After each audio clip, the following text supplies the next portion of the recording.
Good morning. So this is a surprise stream. Exactly, good, Cyan. Welcome. Also, kind of a tech test since I have swapped and changed some cameras. I don't know if you can see the difference here. I think color-wise and soft-wise, I don't know. It is visible from this part. But I think it's definitely visible here, since I have found an old phone, and so I have actually like a little bit better angle, and autofocus should work perfectly. It's an old phone, and this works very good. Main reason I've done this is because of the issues I had with color. So the camera I have over there I used on top here. The close-up camera is the one that I use for my face, which, you know, the colors are also a little bit better. Hopefully everything is working, hopefully everything keeps working and it didn't mess things up. Downside to this, I don't have a portable camera anymore because I can only use one phone at once during the stream. So I have my regular phone there, which I used to use as a mobile camera, which I don't have now, or not. I'm not able to use it now. Good morning, a watercolorist. So I just made a cup of coffee and I'm going to finish that first, and after that I am going to make a batch of PB17. The first pens are dry, at least the first for the orders, but I had a custom order, so I need to make a few new pens.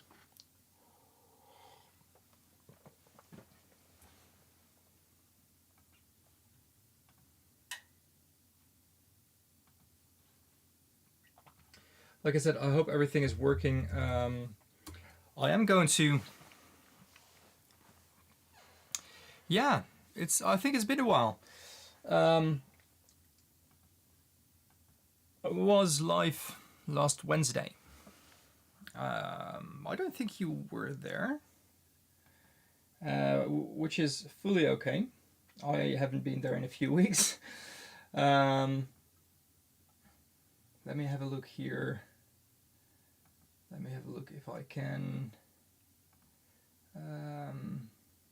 Okay, so yeah, those are live. So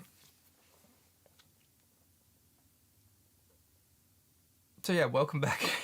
What I was saying, I want to try if I can kind of attach a webcam or something there, so you can, or maybe there, so you have a better kind of overview of my main workspace. Basically, my studio is made out of two parts, I want to say. This little cozy corner here, which is kind of the space I can walk as a square space as wide as I am. This is about 2 meters, I think, and this is as well. I'm 180 something. But yeah, this area here contains everything of, you know, paint making things. Area over there has a cupboard full of pigments, 3 actually if you count the toxic one with it. My 3D printers and a little kitchenette. Thank you, what's colorists. Yeah, they are. But it's like they've never been under the weather for that long of a time. At least, you know, like that. So I'm happy they feel better again. That flickering thing, I don't know if you noticed. I did. That is something, I don't know what that is with the camera, but that's something that just lost. I don't know. It happened there. It still happened here, which is a different cable. I don't know why that is. Probably need to find that out, figure that out. Maybe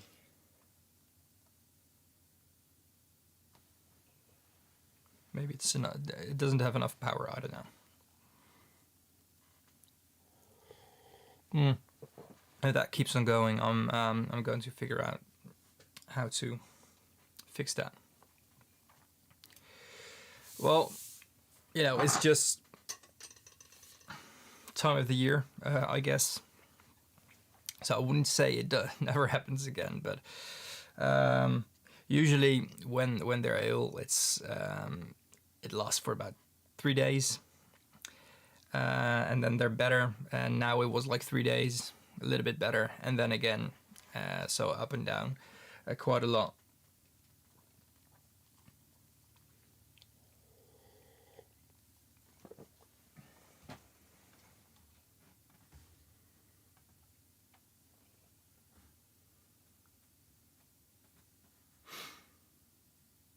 So I think I should be able to find out why that is. The camera is doing that. I should be.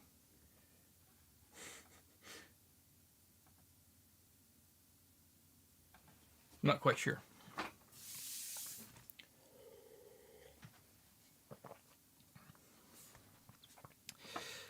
So it's a bit of a slow start. I've been working for, what's the time? A few hours now, but streaming wise, it's a bit of a slow start since I just finished swapping this, which only it only took me like 10 minutes, I think. Reassigning the cameras in the software and making sure this is stable here and has power.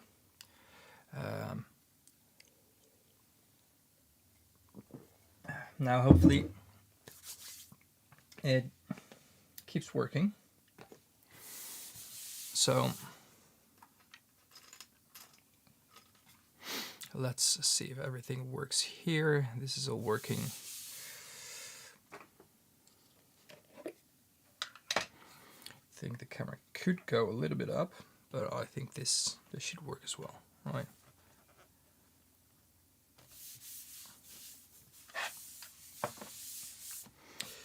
PB17 on the slab.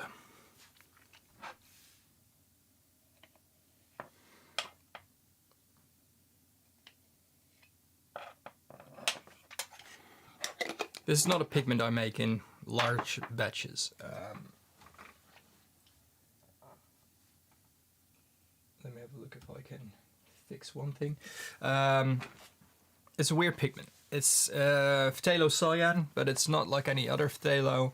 It is quite powdery. It's not as hydrophobic, but it is quite grainy, as in it lumps together a lot if you wet it, and that is quite annoying, to be honest.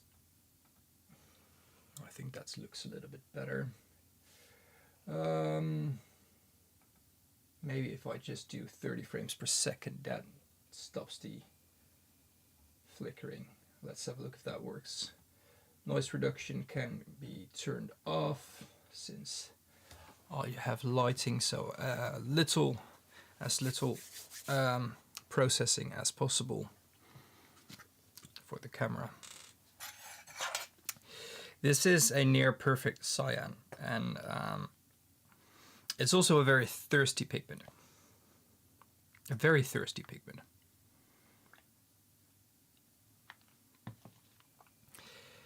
The weird thing that happens with a pigment like this is that when you wet it, and it's a smooth paint, if you let it stand for a little bit too long, it kind of solidifies. It's almost like it has a weird reaction that makes it kind of goopy.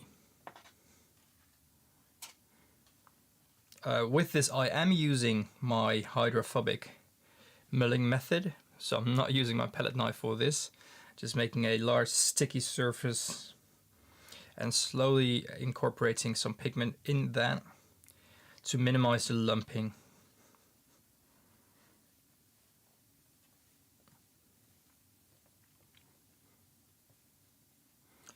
It makes a really nice teal mixed with phthalo green yellow shade. Oh, I can imagine, yeah.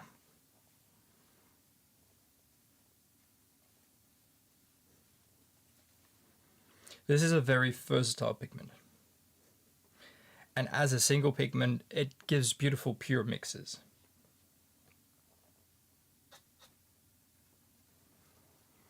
You can, get paints that are close to this with a pigment mix of PB17, Phthalo blue, and some whites or filler.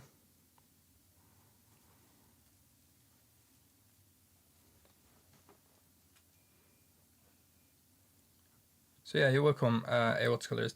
I do this with very hydrophobic pigments as well. I'm not using alcohol or any other thing to help me mix it. I'm just slowly incorporating a little bit of pigment to the binder surrounding it, which also minimizes the flying around of a pigment. So this is not only because I'm alive and not wear masks, or not very often wear masks during a live. This is also just because I like to keep my workspace clean, although I see that this is kind of sticky, and I'm just seeing that on the camera. Having a bigger angle isn't always a positive thing, I think. But I like to keep my workplace clean, and having flying things around, especially phthalos and quinacrinones, which are very staining. So you don't want to have that on plastics or any other surfaces that are hard to clean. I don't mind having like dust or splatters of paint on the glass surface here around it, or bottles or anything, even my tablet here. I'm using this for a reason, instead of a laptop or anything.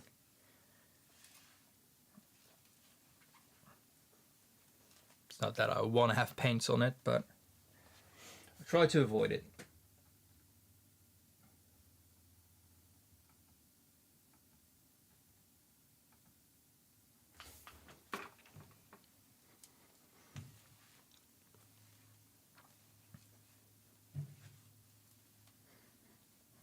What painting are you working on right now, Gulchen?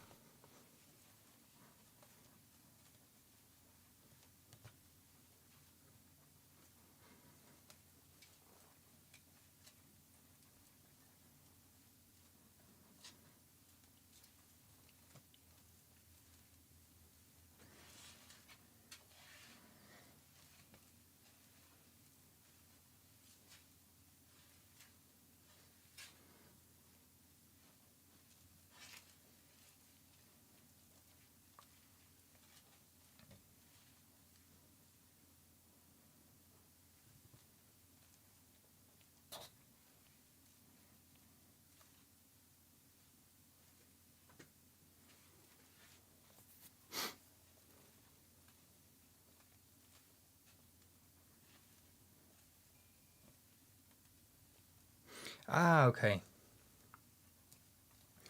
I don't know if you have any cobalt seals or anything like that, but how does it compare to that? I mean, obviously you have more transparency with a pigment like this. You have no granulation, so I think those are pluses in your line of work.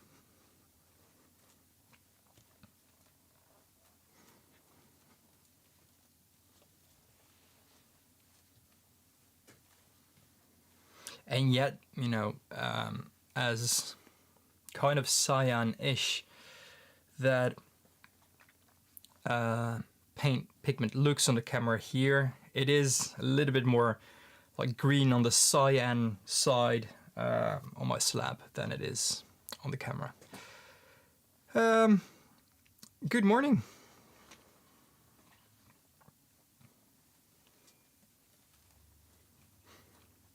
I don't hope you mind me calling you Bleu.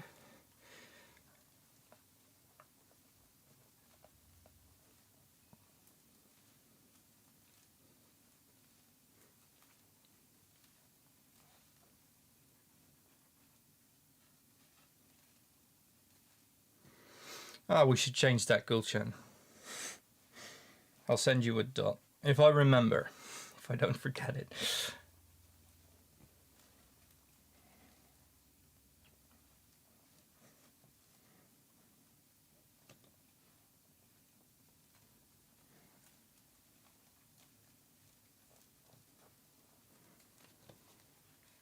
So there's one downside to this method. It's actually more downsides to this method. To this method. One is kind of psychologically. There is a dry puddle of pigment that just keeps staring at you, and it seems to not get smaller, which can be kind of frustrating. The other thing is, because you're spreading it out this much in a thin layer, it starts, to dry out while you're working with it. So keeping it wet enough, not only, practically works better. It's also just nicer to work with, because having like the dry sticky goop, you need to use all your power, not all of my power, but more power, more force than necessary to move your muller around instead of it kind of gliding. Although I'm using downward force always when I'm mulling. I'm not only letting gravity do the work, but having a little bit of water makes it easier.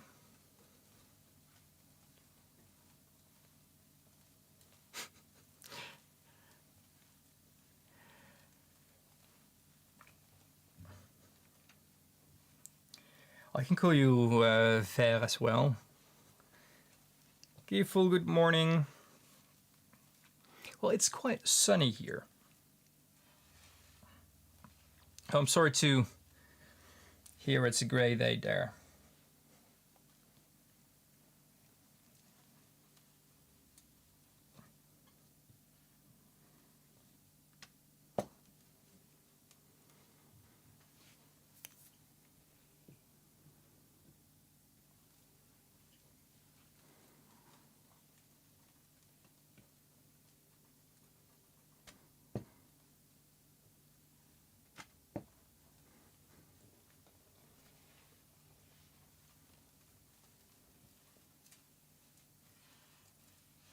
Just adding a little bit more pigment.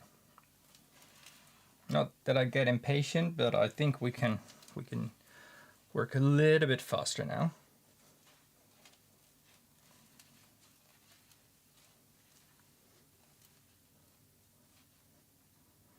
And you can, let's have a look if this works. A little bit here. Let's have a look over there. These are the lumps I'm talking about.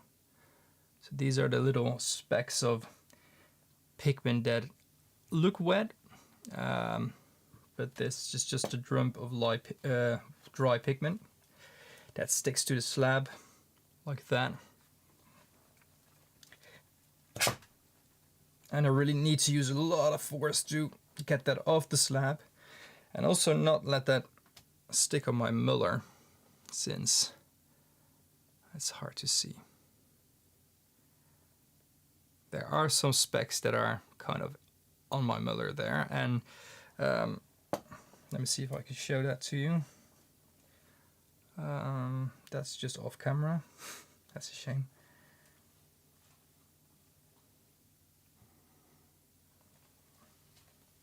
It's not really visible right now, so that's not an issue yet. But when you see like lines being scraped off underneath your muller while you're mulling, it means there's a lump of pigment sticking on your muller. And you don't want that, since the mulling is not going to be efficient at all, since the flat surface isn't really touching your slab. You're just moving paint. That's basically all that you're doing. You're not dispersing any pigment, you're just moving paint.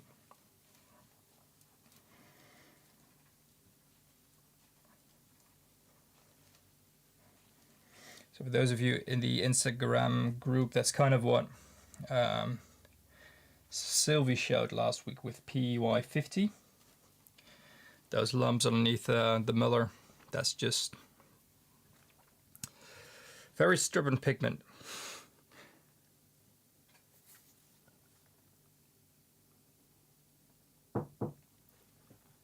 So if you have one moment, please. I think, let me have,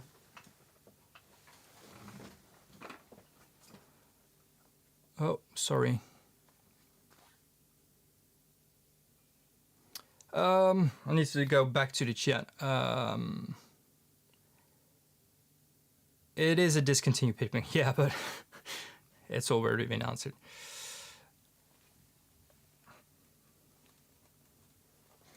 I still have quite a few of it though. So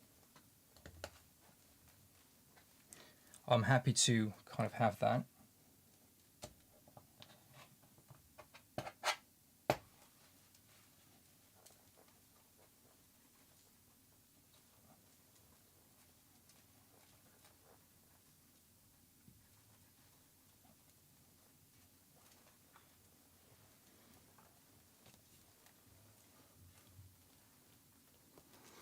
I got, I think, 2 bags of it. Teddy, good morning. When I found it, I got 2. You know, it's not bags like this; it's just small bags, but it's it lasts a while. Same as any Phthalo pigment, by the way. 100 grams of it is more than you think it is, since it's a very light pigment. And I haven't finished my first bag yet, and I'm selling it for I think 2 years now. I don't think, like, it's something I'm happy with, that I can offer it to those of you who like it, who want to buy it, or who find it. I also am very aware of the fact that not a lot of people will search for it.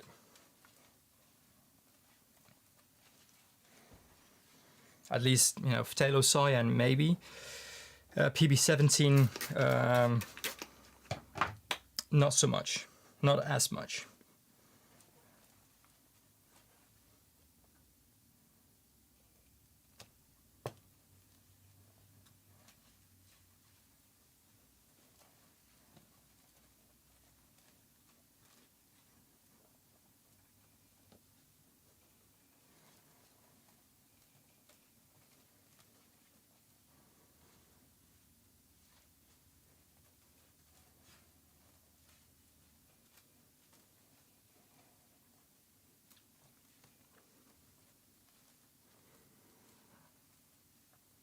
Yeah, and then absolutely right, Gulshan. But the frustrating thing about this is same as bleu fer fort diping. I don't know if it's French, but I'm just going to pronounce it like that, or dipin.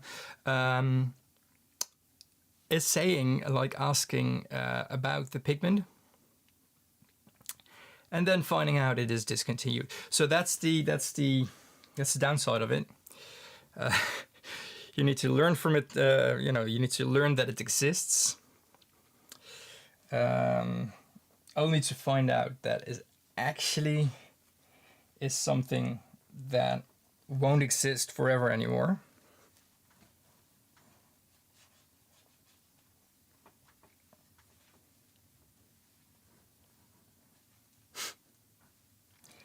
Well, I don't see that as a problem, Teddy. Just wait until I swatch it.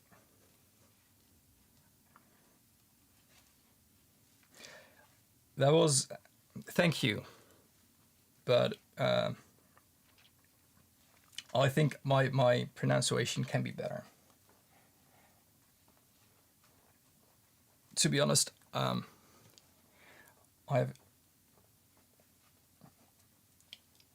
had a hard time kind of separating the words in your username to actually make a pronunciation of that, but thank you.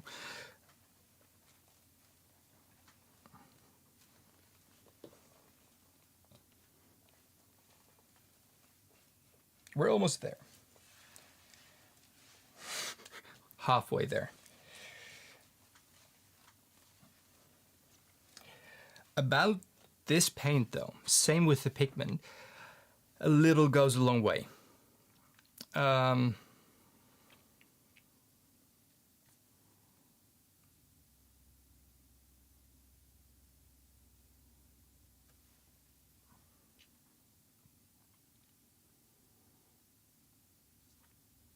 Who was that and what was that?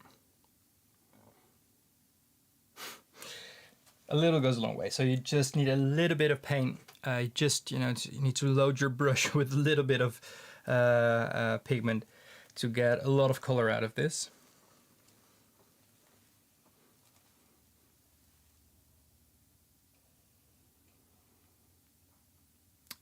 Sky blue, yes, that could be very true, since that is kind of a synonym for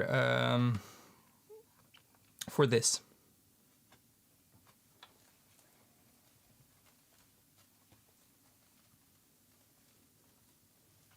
It is, with this gouache, it's a very transparent pigment, and a gouache isn't, basically. So they need something to make it more opaque, which probably dulls it down, lightens it down a bit. This is just the pigment itself. As you can see here, it's quite a almost the cyan you would see on paper later on. The wetted pigment here is quite an intense blue, almost like cobalt-ish, if that is even a thing to name a blue like this just cobalt. You know, there's many cobalt blues, but I think you know what I'm talking about. The dried pan, and I need to look if it's in my storage drawers, if I can find a good example of it. It almost looks like a phthalo blue. It's like a very almost dark, it's a blackish blue when it's dried in the pan. So it's weird like that. I think ultramarine blue has like a similar effect like that. It's a very vibrant, dry pigment. It's a little dark it's very dark when you're mulling it. It's even darker when it dries in the pan. But then again, it's very vibrant and very much like the dry pigment when you're painting with it. And not all blues are like that. For instance, a cobalt blue almost dries up the same as it is on the slab. The pigment might be a little bit lighter.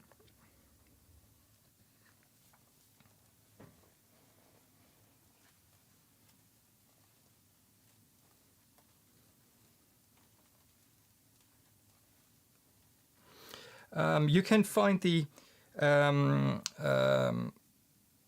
there's two versions of PB17, and PB17 1 and PB17, just regular PB17. I'm not quite sure which one they use, but I have noticed it is when it's offered as a pigment in China, one is used more as a dye than the other. So for cheap paints and I think even printer ink or toner ink, toners like that, PB17 is maybe still in use. I'm not quite sure. But that's more like the dye version.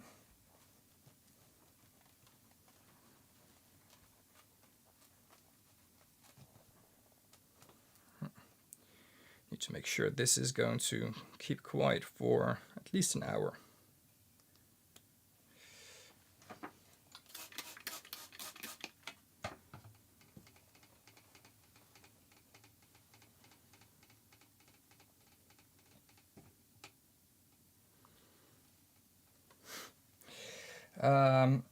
Yeah, I'm always, things like that. A cheap set with rare pigments, it's a weird combination.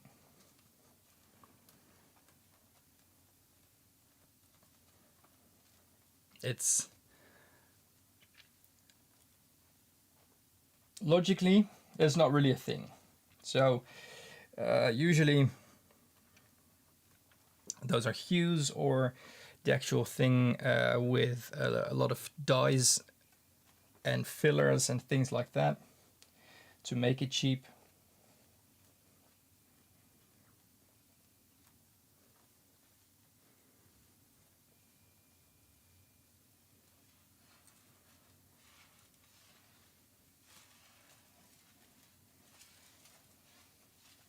I got a have a nice enjoy your day. Have a nice day. What's called? And thanks for joining.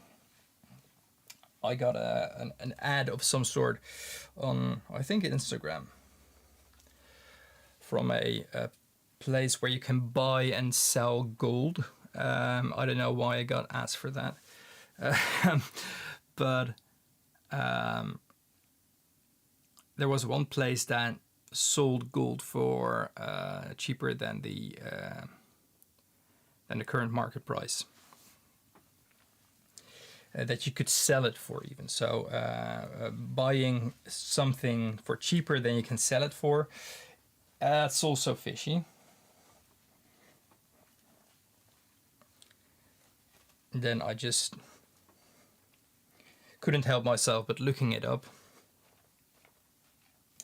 And like that on Trustpilot that gets like less than 1 star as a very fishy and not very trustworthy place that doesn't deliver at all. But there's still a lot of people that kind of try it. They see an opportunity and just go for it.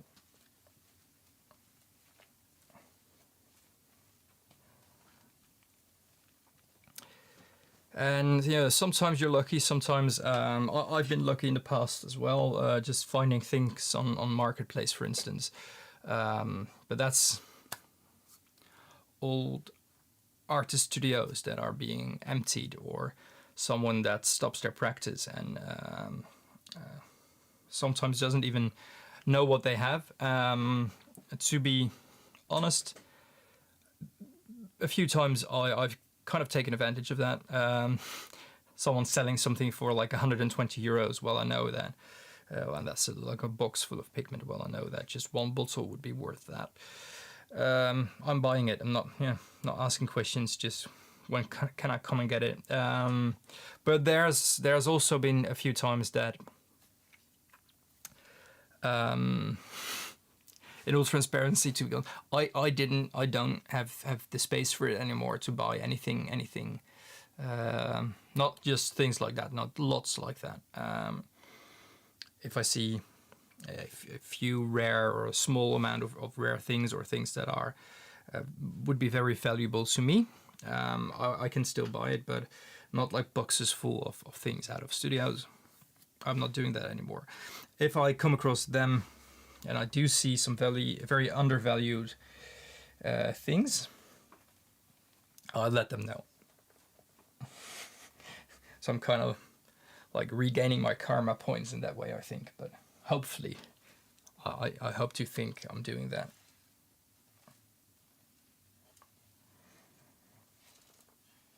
I think the best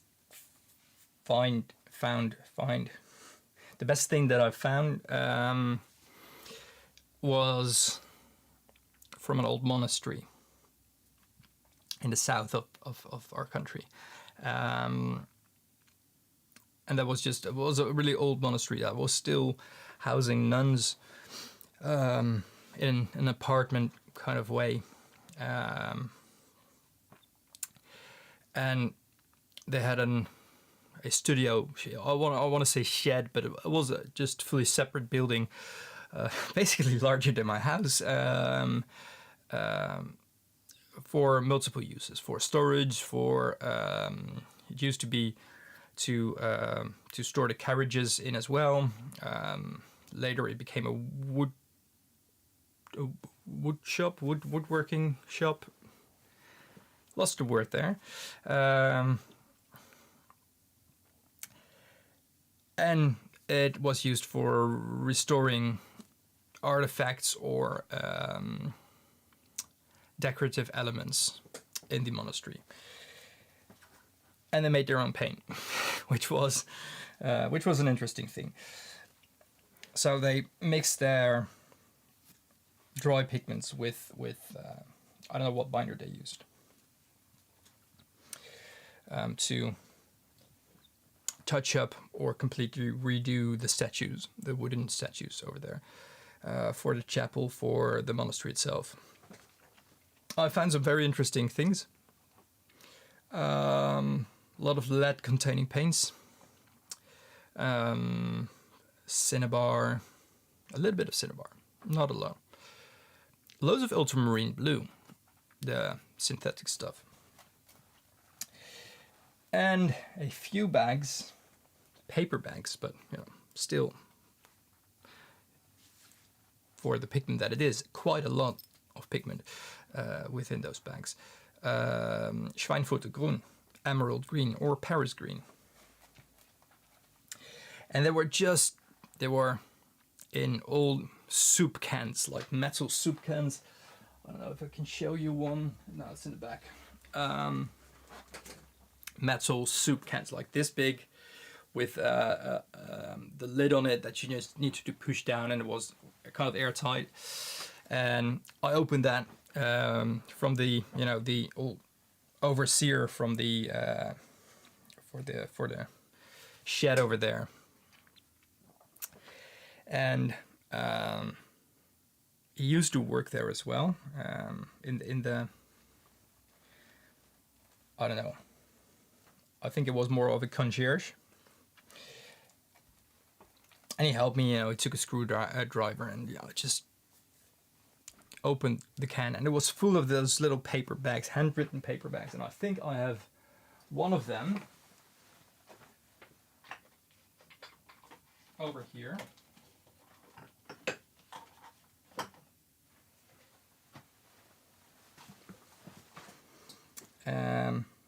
So I'm just going to turn it around, and I don't want it to spill. This is not Paris green, by the way, so don't worry that I'm opening it. This is just a black pigment, but it were bags like, let me have a look, where's the camera? Bags like this, German writing on it, paper bags, a paper label. It was just a paper bag like that. This is also open. The tin full of those paper bags. Open, kind of folded like to close them, but still open. No clips on it, no rubber bands, no. There's some were tied, by the way, with an old piece of rope that broke as soon as as I touched it. And I saw yellow ochre, ultramarine blue, loads of red earth as well, some yellow, a little bag that was very heavy, was like holding a piece of lead. Guess what kind of pigment that was. So didn't touch that, touched the bag, had gloves on, but not the best ones. And by opening it, it already had like a tear in the rubber of the glove. I didn't have extra pairs with me. That was just like literally they were laying in my car, because if anything happens with the car or anything, I'll have something that I can put around my hands to not have dirty hands from oil or anything that comes from the car. So I have those lying in my car, just to be sure. So I picked out those. I didn't have a mask or anything. I didn't expect to find anything special. So I was digging through one of the cans carefully, just putting bag of the bag of the bag. putting them in boxes, seeing what I wanted, what I was interested in, and what I wasn't interested in, because it was a lot of ultramarine blue. Thinking back, I should have just taken that, because it was literally a set amount of money, and just take whatever you want. My car isn't that big, and it was like literally crates full of the stuff. And I think it was there was at least 30, maybe 40 kilos of yellow ochre, just yellow ochre. I have a can of yellow ochre. Oh, it's a barrel, by the way. I have a can of red ochre. I have a barrel of yellow ochre, which is almost full still. I have enough of that. I don't need that. I have a box, a literal shoe box, full of ultramarine blue, also from an old studio. I didn't really need that as well, but looking back at how old that stuff was, I shouldn't have taken it. As I was saying, I'm taking out the bags, I'm just separating it, like, oh, this is interesting, this, no, enough, this is interesting, okay, this is interesting as well, this is interesting, I didn't need that. And the further I go down that tin, that soup can, I see a color, and I can say about myself, I'm quite good with colors, and maybe that's a little bit reassuring for some of you that buy paint from me. But I recognize colors, I recognize pigments as soon as I see them. If I see a color in nature, I think of a pigment. I think of, or at least something similar, or at least, you know, how can I mix that? I think in a weird way like that. I see a weird color on the wall. Oh, that looks like that shade of PG17. I saw a color, just a few specks of it. I've never had my heart rate rise up so fast, all the way like up in my throat. Took like a few steps back. My hands were kind of shaking, looking at my gloves, taking them off because I saw there were tears in them and I didn't, you know, want to have anything. Just put my t-shirt like directly above my, over my nose, because I didn't have a mask with me. And there were like old dust masks laying in that studio, but the state of that was even, I think it was kind of the same as putting a paper bag like this over your nose, right? It didn't seem very appealing to me to use those. And that guy asked me, like, what's going on? Is there a dead mouse in there or something, or what did you see? So no, I'm just seeing a color, and I really hope, like, we need to be careful. Just saying what I see here and saying what I know, but if it is the thing that it is, that I think that it is, it's quite a toxic pigment. And I'm putting it mildly. So I'm explaining to him what Paris green is, and a little bit of a history of it, while we walk outside. And he says, okay, I don't want to have that. I do want to have that. I want to have that very much. I had Paris green in my collection, but this is from an old monastery. I mean, this has some history behind it. This was used there. Poor nuns, as Gulchen said, very poor nuns. So he said, you wanna have a cup of coffee or something, because your hands are still shaking. it was quite visible. I said, yeah, sure. And he said, okay, we need to go inside. Like inside of the monastery, there was the kitchen, and you know, we can get a cup of coffee there. So I got a little tour, which was also very nice, and very interesting to see. The only thing my eyes were doing there was looking for a certain color of green on decorative elements. There was loads of wooden sculptures. They used to do workshops there as well with the nuns, Like they're not only bridging during the day. This is not like making fun of them. They were literally, they had a bridging room. But they did wood carving workshops as well, and they painted the things. And luckily, I only saw like white statues, white sculptures. I'm a little bit afraid that's still lead white though, looking at the pigments that they had, with golden like wings and things like that. So I didn't see any green. I saw lots of green on the wall, but those were tiles, so I wasn't too worried. So that kept like hanging in my head. We had a cup of coffee and we went back. I just, t-shirt over my nose, over my face, and I went outside, took that tin outside, and carefully, with my bare hands, I didn't have anything else. Carefully, no, I used an old paper, like piece of a paper bag like that from my bag of yellow ochre that was kind of falling apart, to lift the other things out of the tin. And then everything was confirmed. Written on the label with the most beautiful handwriting, an old, very old, like this, basically the where's the camera? Paper label, paper bag. It didn't have the supplier on it,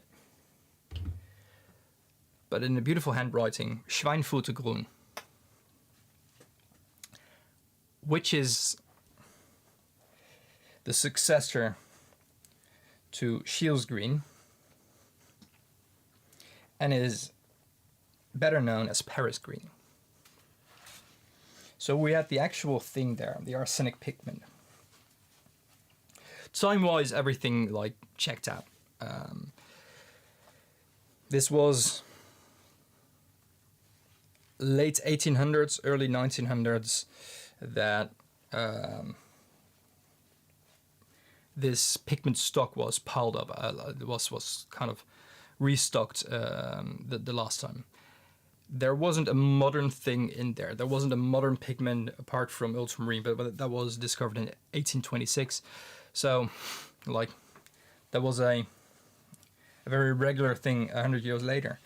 But there wasn't a phthalo, not a quinacridone, not anything we use nowadays. Cadmiums weren't there as well. It was lead yellow, lead white, lead red. We had chrome yellow as well. Not quite sure about that time for that. Paris green. And then ultramarine blue, yellow or ochre yellow, or red ochre. There was some green earth, but that was very contaminated with rust from a tin. Vermilion, and it is. I literally have the tin of it here. Where is it? I used to keep that over there. Oh, there it is. Let me see if I can get that. Carmine as well. So these were one of the tins that the pigments were kept in as well. All handwritten German letters. And the lid of this, I've thrown it away since that was fully rusted. I have another one over here. And that is full, so I don't want to drop it. And I don't want to keep it above, I don't want to hold it above my paint that I'm working on right now. Ultramarine Blau, so this is German as well. This is literally the lid on it. I can show it to you here. That is ultramarine. But this is the lid, with a few metal clips to clip it around, but it's nothing more than this. I will put this back later. So, those were the cans that were used for storing the pigments that they constantly used. I think the paper bags were just a, I don't know, they bought it in the paper bags like that. It's a very pretty ultramarine. That is absolutely true. It's a very pretty ultramarine blue. It is a very vibrant version. It's also a very old version, I think. So yeah, I found 3 bags of Paris green then that day, and then I came across another issue, which was, I'm here with my car. I don't have anything like a plastic bag that I can make airtight or anything to put this in. So I sat there for a minute. And this was all very early in the morning, by the way, as well. Since I needed to pick up my kids from school later on in the afternoon. It was a 2-hour drive. So as soon as they were at school, I needed to go there. That was kind of the plan. Look things that I want, put it in my car, go back, pick up my girls. So change of plans. Still need to pick up my girls. But I don't want to pick them up with a few bags of Paris green in my car. So I needed to think of a solution, and I did have some old grocery store plastic bags in my car. So I ripped those apart. I could get like 3 square pieces out of one bag. I had a few of those bags. Kept one like in one piece to put the very toxic pigments in, kind of wrapped it tight and put it in one of those soup containers. Then I put a lot of pigments that aren't toxic above that. I put a piece of the shopping bag plastic on top of that and closed the lid as tightly as possible. It's like, couldn't get it, I couldn't open it anymore. Until that day, from that day on, I don't know how to say that, but you know what I mean? That big soup can with those pigments are still over there. So I was packing up things. Then Sylvie, welcome, good morning. Then I went back to, okay, I had more things that I needed to, that I wanted to bring with me. So I eventually came back with a few of those soup cans, not full. There were kind of smaller ones like this as well. I put some of the bags in it. This was one bag that I found a little bit later, and I really need to have a look what's written on there.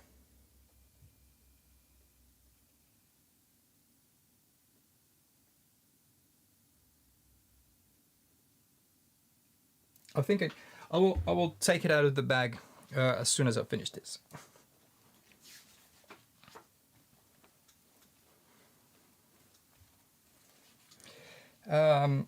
Thank you, Sylvie. So yeah, that was my story about the monastery. Eventually, I came back with 4 of those big cans and a few small ones. I found I saw the blue tea. I'm really happy you're not drinking green tea after telling this story. Eventually, when I was kind of helping the guy there out, and I asked him, what you're going to do with the rest, and he said, I'm probably going to throw it away, or I'm going to donate it to a school here. I don't know. What shall I do with it? So, I said the tin that had the green in it, I would just get rid of. Like, if there's any traces left, you don't want to be responsible for donating something. No matter how well you mean it, but you don't want to be responsible for arsenic poisoning on an elementary school or high school or anything.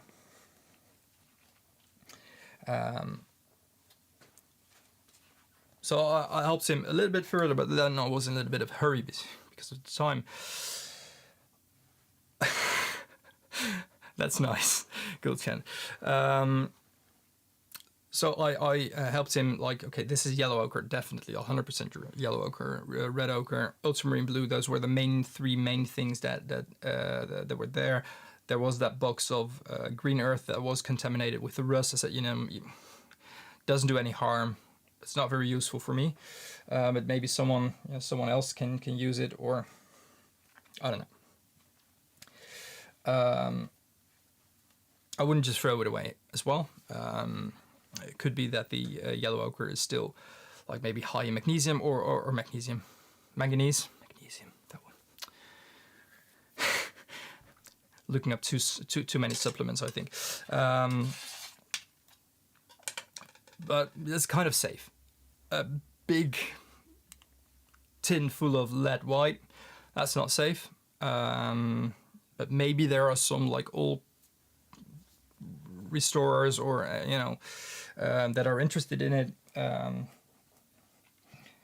Everything else, like the small bags of other things like lead things, I said, you need to take that to a toxic waste or anything. He wasn't going to repost it on Marketplace. So that was kind of the thought behind it. So either he was going to give it away if I didn't want to take it, because I literally could take everything he had over there. It was either going to give it away or throw it away. So I gave him a few like tips how to get rid of it, and what it was actually, what it was actually kind of worth as well. Maybe reconsider throwing it away, since so many kilos of pigment.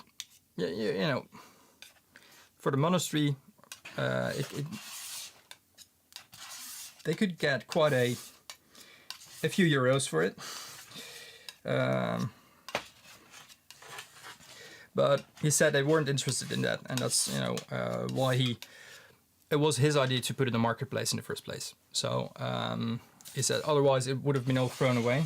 So he was very happy that I replied to it as soon as I did, which was quite quick, to be honest. That was one of my better finds when it comes to rare pigments.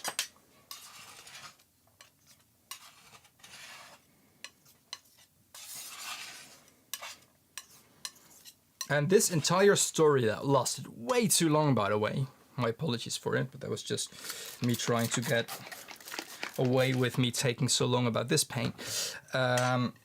Just because of the comment that a brand offers rare pigments for not a lot of money. So be careful what you comment, because I can tell stories about it. Maybe not.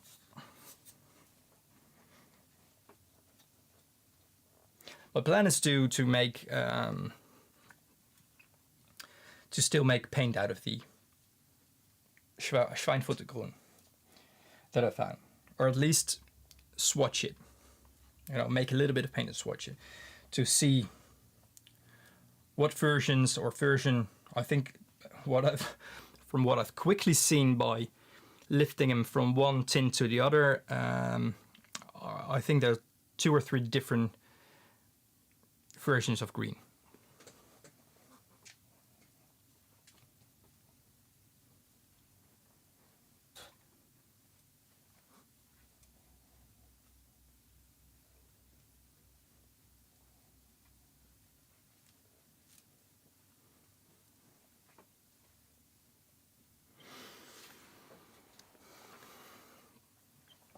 I think there's legs between brackets for a reason. So I'm going to call you Lex. I prefer green or black tea as well.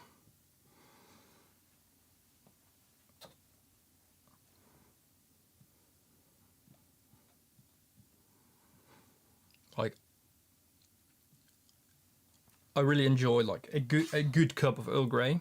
I like a good one, not the cheap bags or cheap leaves or anything. I really prefer the taste of that. But I drink I drink a fair amount of coffee as well. So I noticed that sometimes, you know, people who drink coffee also prefer black tea, but I don't think that's a rule of thumb there.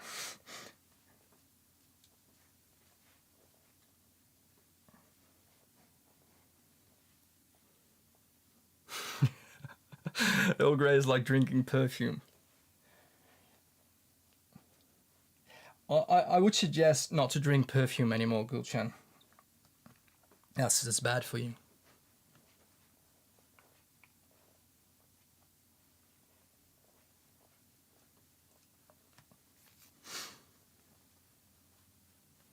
I enjoy drinking green tea as well, but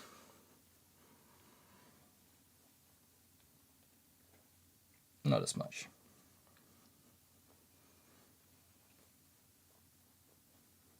To be honest, what excites me most is just boiling some water, put a slice of orange in it, a few slices of ginger, and a stick of cinnamon. Like, you know.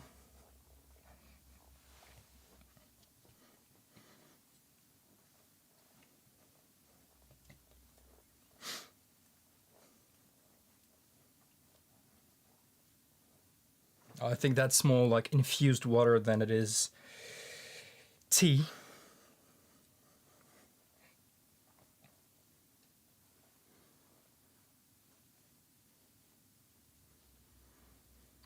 I think if you want to make it, you can just make it yourself, Lex.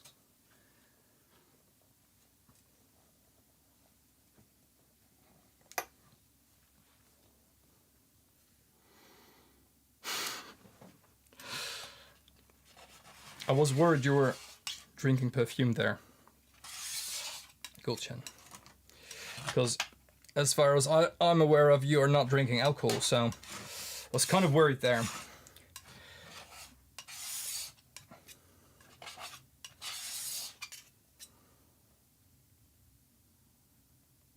Absolutely, Gifu, and that's what I like the most. I'm just teasing here. That's what I like the most. If you have like a good bergamot in it, I really enjoy that. I enjoy the floral taste of it, and yes, absolutely. Like I said, I'm just teasing. I can fully get the reference to perfume. JE, welcome. If you want to hear a good story about me finding Schweinfurtergrün in a monastery, you need to rewind this live a bit, because I'm not going to repeat it, since that story lasted about 45 minutes, I think. At least it felt 45 minutes. Maybe it was even longer, I don't know. So as you can see here with the paint, it stays on a pile. It has peaks, little peaks in it. Well, just now, while I was mulling it, it was still very fluid. So this is one of the most annoying parts about this pigment. It's like making, I don't know if you've ever made slime yourself. It's like making that, and I do it a lot with my girls, making slime. Yes, but jasmine is like, it's literally a flower that's used for perfumes, like bergamot maybe as well, but let me just do this on camera, shall we? And let's get a little closer. Now this is annoying, this is still mirrored. Let me fix this. I'm sorry about this. Let me see over there. Transform the video horizontally. There we go. That is better. Yes. Okay, so now we all look at the same thing. I need to have a look if that is on my scraper or if that is in the paint. That was on my scraper. Okay, perfect. Perfect. I really prefer. I should have done this way earlier using this camera, because you know it's way sharper, way more color accurate. It's way faster in autofocus as well. I mean, like there's no webcam that can beat this. I should have done this way sooner. So yeah.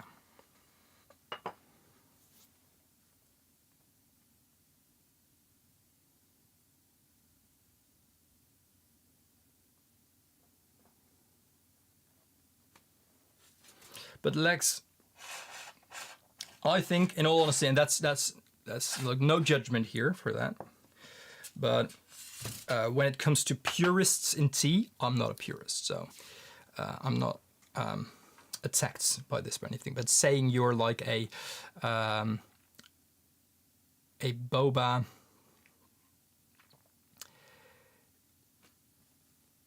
where did you say that? Oh, it's way more in the... So I'm missing things here. Or did you already... Did you delete the comment? I think you deleted the comment, right? I think I'm not fast enough for it. But if you like boba bubble, boba tea, like that, I think it's the same like people saying, I really like coffee, but I only drink caramel frappuccinos, things like that. As like I said, not a...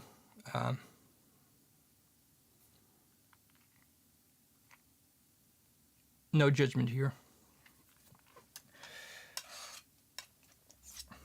I enjoy, like when we're talking about coffee, black coffee or a good espresso, I really enjoy that. But I do like caramel frappuccinos as well, or a nice pumpkin spice latte.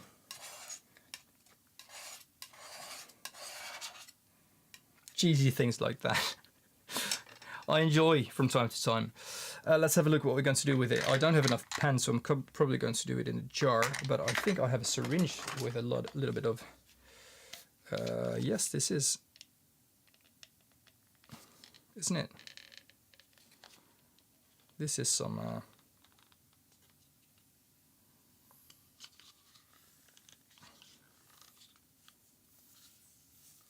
PB17 as well. I fill the syringe with it to try to fill a tube. I'm probably going to do it in the syringe. Going to check if all the pads are right. Yeah, they are. And I'm going to fill a few dots as well.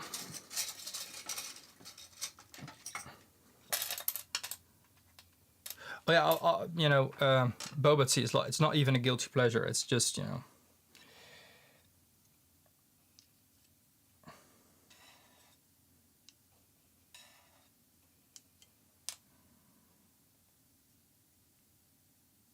I think you put that quite nicely.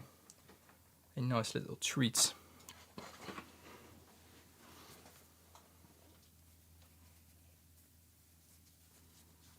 Oh yeah, absolutely. To be honest, I don't really drink tea. Maybe some iced tea when it's a hot day. I just don't like it.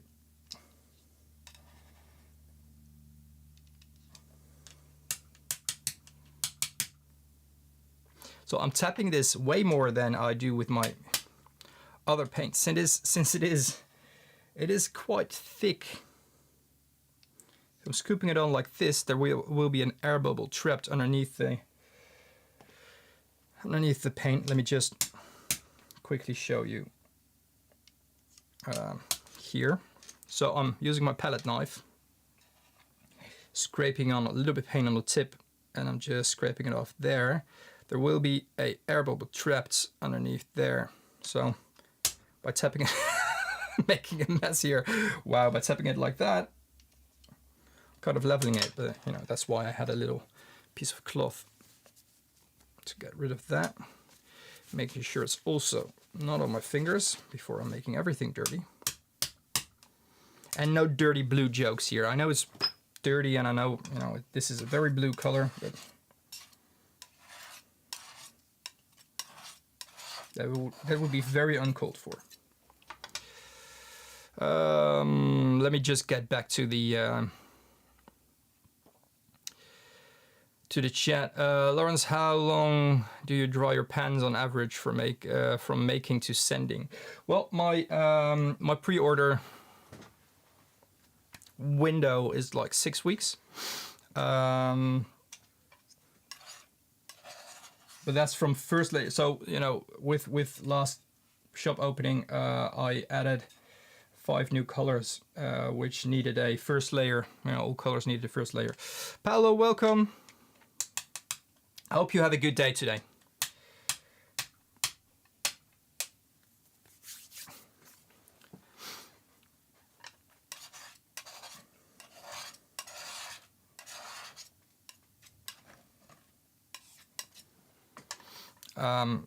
So like the 6-week window is like first layer to last layer. I have noticed that some paints, and especially, and this is something I haven't shared, I think, before. I'm not, yes, that is including the dryer, but it's not on 24/7. Because of my lives, because of my head. I don't want to have constant like noise around me while I'm working. Sometimes I just want to just work in quiet. Sometimes I just want to turn on music without having the noise behind me, because it's directly behind me. It's not that, I mean, I can turn it on. It's not that noisy. It's this, but you do hear it.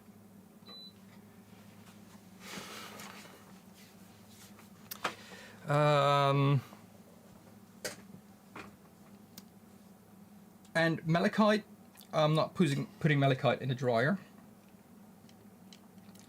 since that will puff up like a perfect little muffin every time I put it in the dryer. And my dryer is on its lowest setting, and it puffs up every time.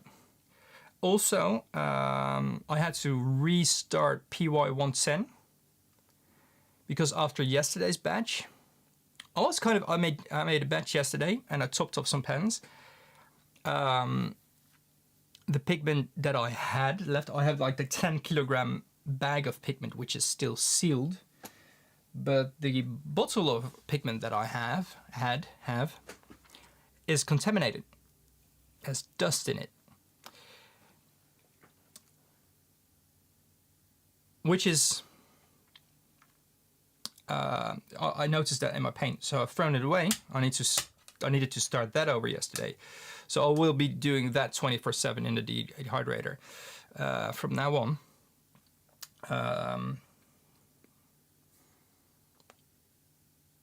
The weird thing is that came directly from a sealed bag from the store that I bought it from, which is a Dutch pigment supplier.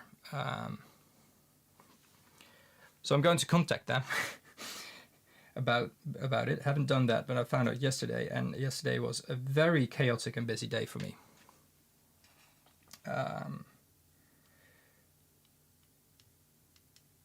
So that was kind of a setback. Things like that happen as well. So, you know, the 6 weeks kind of is like a window. I didn't expect to be 2 weeks out of business, like because of the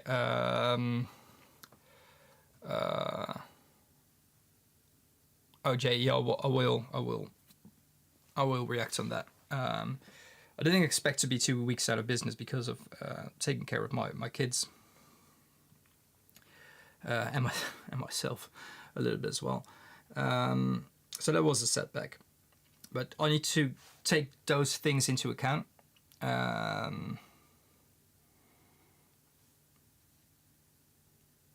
but I don't, Gulchen, I know that they do that, like grab bags. I don't want to do that anymore. I've done that. Even now, I've in the beginning I've sold grab bags once. Then I just donated all the paints that weren't up to my standards to students. I'm not doing that anymore as well because I got loads of questions for that, people begging, which was not what I expected and very annoying. But I don't want to have that.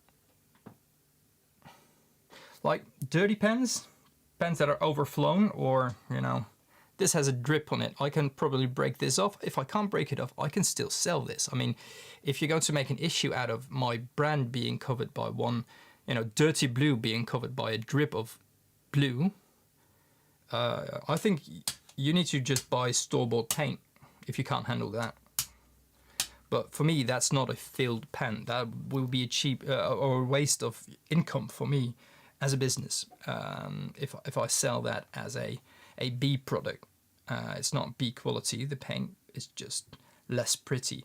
But I've never been a person to sell their pens because they're pretty. I want them to be re-wetting as quickly as possible. My binder needs to be on point. My paint needs to just work as you can expect from my paint. I've had some complaints about air bubbles, and there are a few pigments that are more prone to air bubbles than others.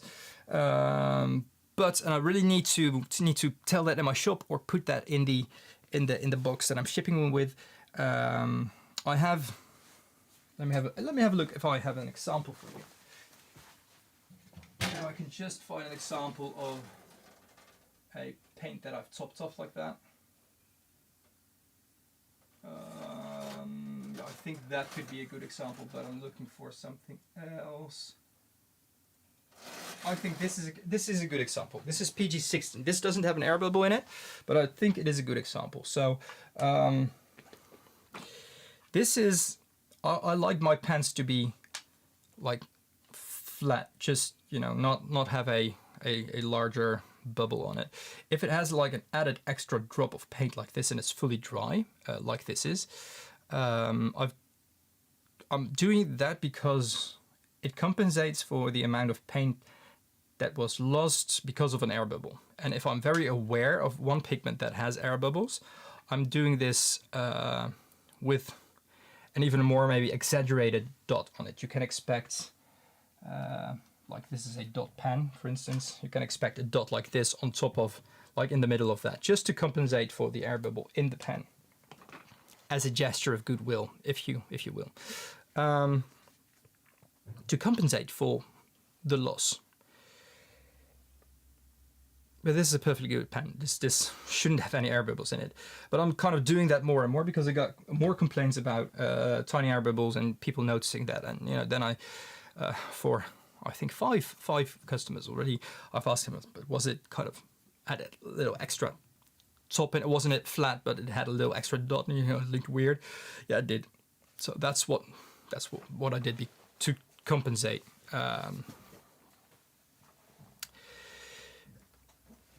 Let's have a look. That's what I try with my topping that you don't like. I'm not sure if I fully get what you were saying, Sylvie. That might be fully on my side, by the way. I don't really get this syringe. It's not really opening in a good way, so I don't like.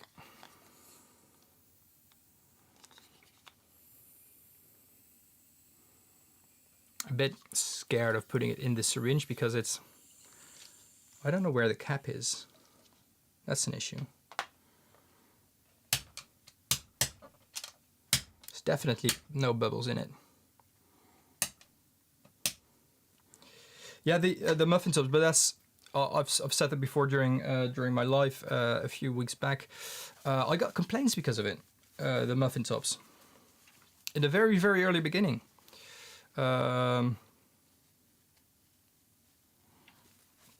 Because if you're putting them in a traveling pen, like a tin pen, or traveling, yeah, palette, they're flowing over in each other. If you have all like muffin tops touching each other, I got a complaint from an artist, and I wasn't aware of that. And that's something. Okay, yeah, I would be bothered by that as well. But back then I was that far in my business that I wasn't even painting myself anymore. So things like that are kind of okay. They're and you know, do as you. It's like no judgment here as well. It's a question of it's definitely about taste. It's about what you like and what you would like your paints to look like. But for me, it was kind of eye-opening that I think, okay, yeah, no, that makes sense, right? Yeah. But still, you know, you try to compensate for the air bubble in your pan that might be there, might not be there, but might be there, and you will still get complaints. That's the downside of being a small business or a business in general. But if you're a big business and you're just on the top of your business, you don't get those complaints. That's someone else's job. If you're a small business, you're putting your love in your product and you're getting the hate, which can be really demotivating sometimes. Sorry about the noise.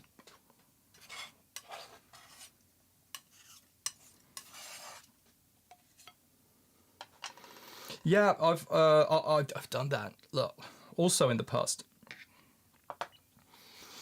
If there's an air bubble, does it affect the weight of the pen? The air bubbles usually are not big enough to actually being weighable, I think.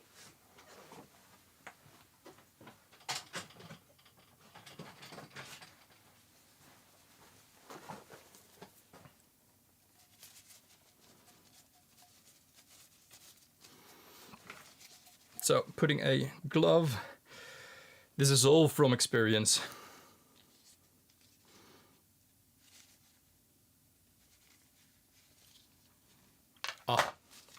Should have put a glove on that as well. A glove about if you don't have a cap for the syringe, just put a piece of rubber or a glove around the top of it.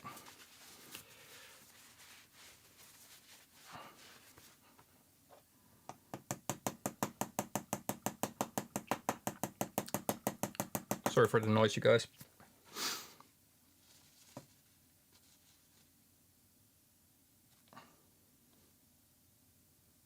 Since I only want air out of it, but sometimes there's an air pocket, like now. You're using a little bit more pressure. The ceiling in my last studio had a splatter of paint on my ceiling because of this very reason. And there is something blocking this, so I'm not going to push any further right now. I will unblock that later.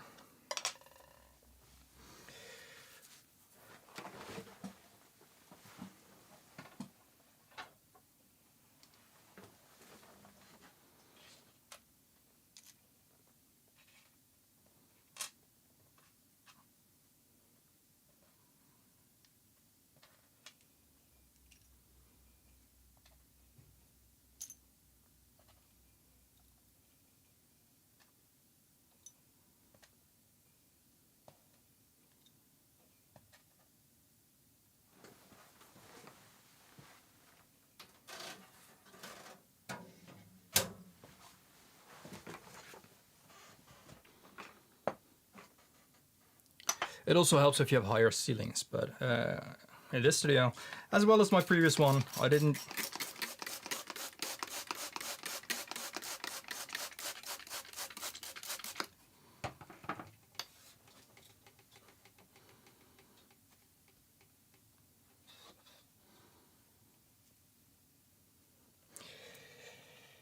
Yeah, with me there's like a small disclaimer as well somewhere on my shop, in my store, but still people have expectations, or people are going to compare you with another brand or with another maker. And like you were mentioning, Sylvie, Wednesday, there's also people, you know, who mass produce handmade paint, which sounds very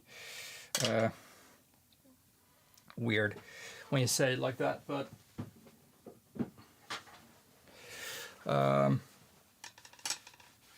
there's handmade paints that are made by a team of 20 people. And there's handmade paints that are made with a 3-roll mill, which is, you know, like, no judgment here as well. I have one in my studio as well, which I am not often using right now. It's like for some pigments I will definitely start using it. Pigments like this, what I think, you know, needs a little bit more attention to get it right, and just, you know, I don't make a lot of it, I don't sell a lot of it, I don't make a lot of it, so I don't see the need for it.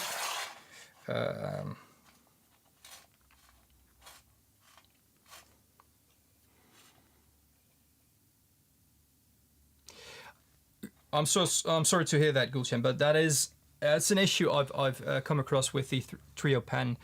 It was a gift, right? You didn't? I think that was a gift, or did you buy it? I hope it was a gift. Then I'm feeling less bad. But I noticed that with the Trio pen that the spaces are too narrow for paint to, or for air to flow out of when I'm pouring paint in it.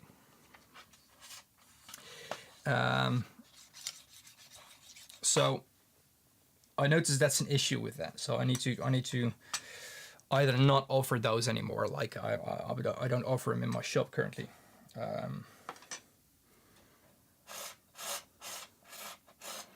Okay, good. then I'm getting away with it. It's not that I don't mind, but I did notice that it has been an issue with other paints as well, not with that exact trio of paint. That is way too blue still.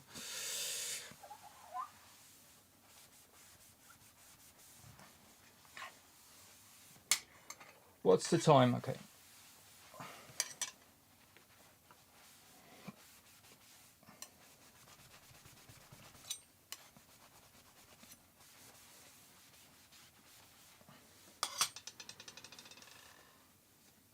Oh, sorry, I didn't mean to highlight that.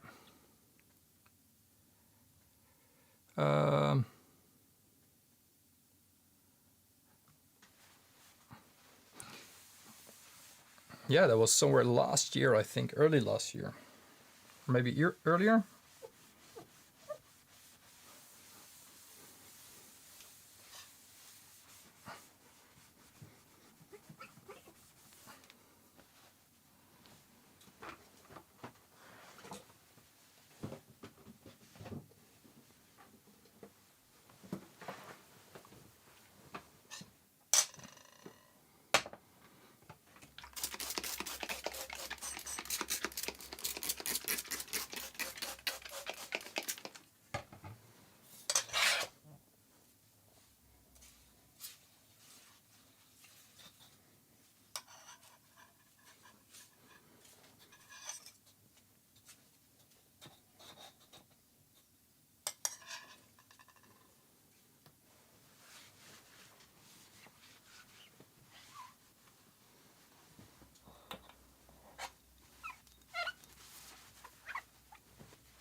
No, my hands are blue. Need to wash my hands.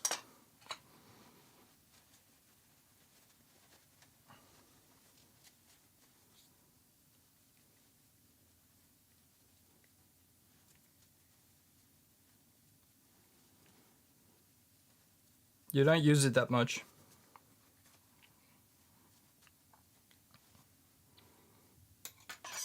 Which, you know, I don't blame you. Love the color. Don't get me wrong, but it's not. I don't think it's a color that everyone would need.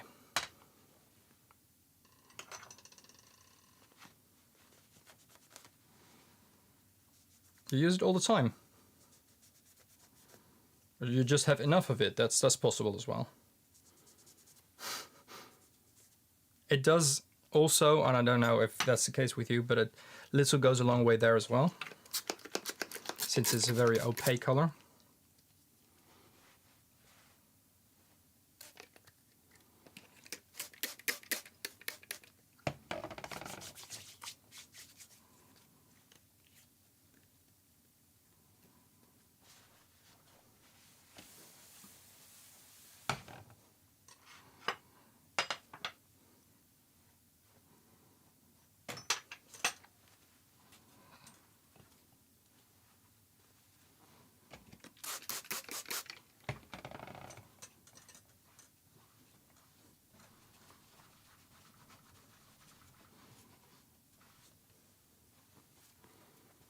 And no one is giving me a heads up that I forgot to swatch this, right?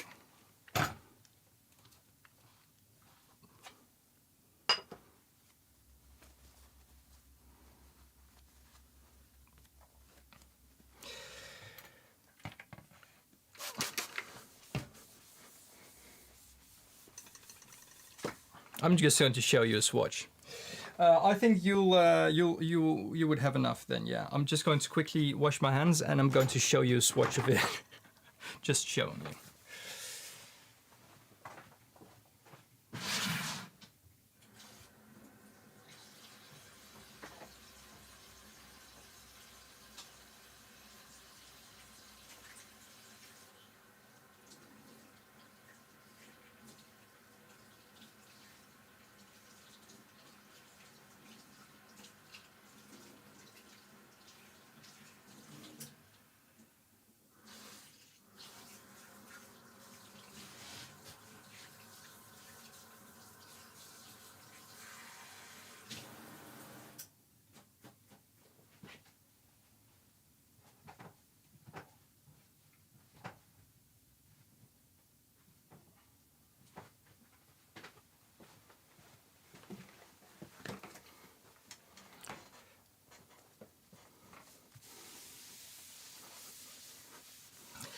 That is okay. I should have enough to show you. Yinmin. This is Phthalo blue. This is Phthalo turquoise. I know you're not asking for it, but I'm just showing you. C-Mix. PB17, PB35. My mind works like this, for those of you who are relatively new in the chat at least. I just thought about someone asking if I have an old stash of Prussian blue. I do. And I'm not quite sure if that was from the monastery as well.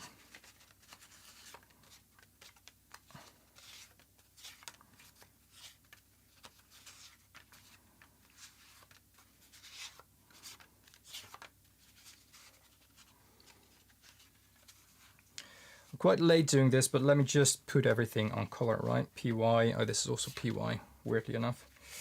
PO, PO. Let me name it as well, okay? Then you can just see.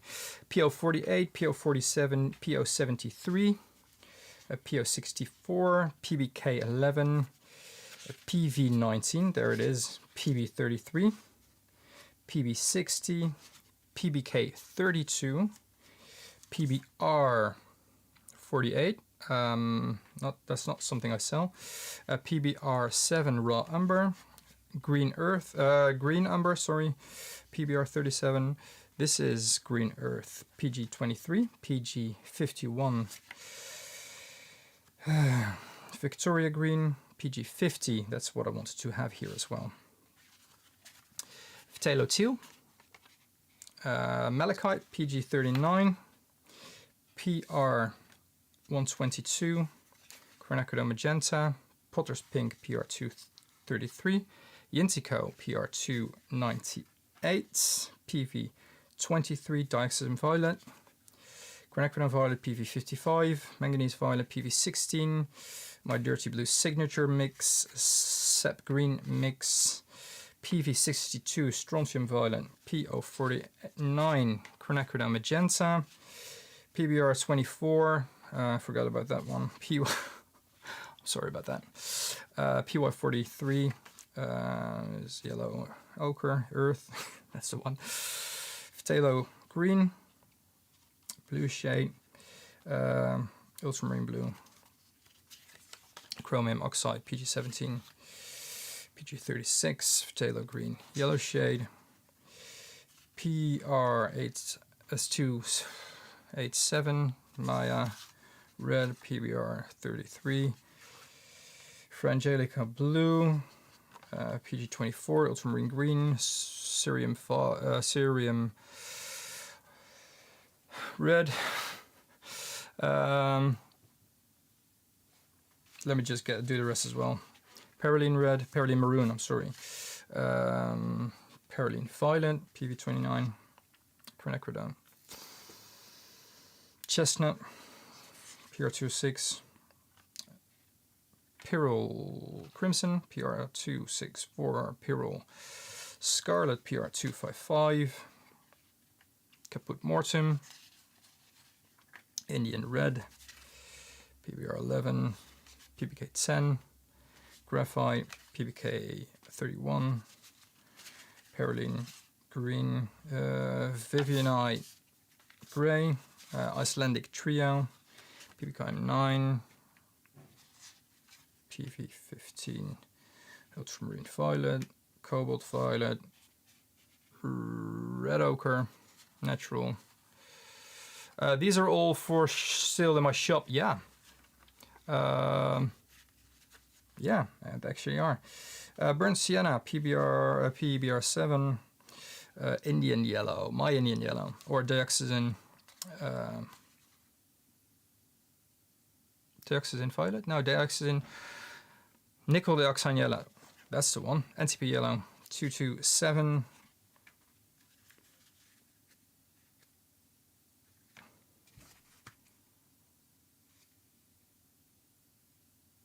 Nickel yellow, PY150.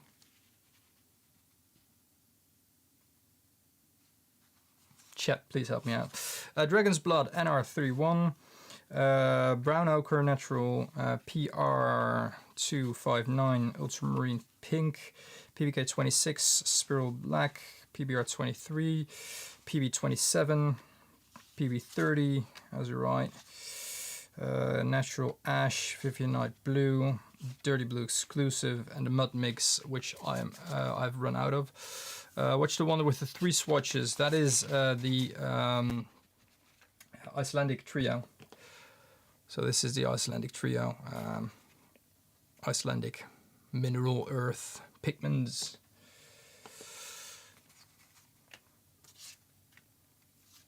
So that's the natural stuff. This is also, I wanted to compare some things, but I'm going to, this is a mix. I can take that out of the equation. So yeah, what I have here, the 6 that I have over here are blues, all blues. No, that's not true. This is a green pigment. So this is more of a cyan, as you would see on your computer screen, RGB.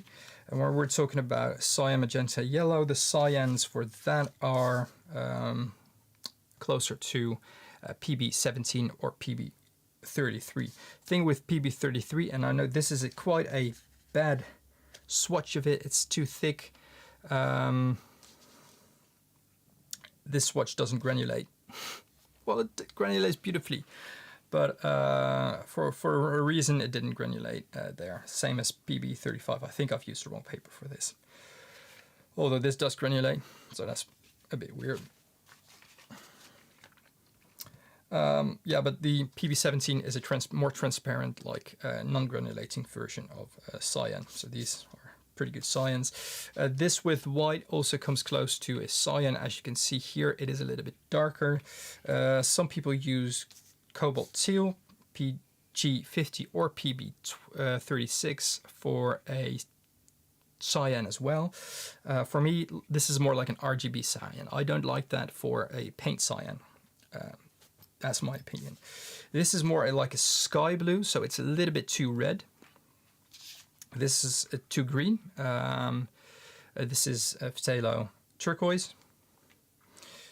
So this as well. Let me just get dirty blue on top, since that is my signature mix. Where it is? Where is it?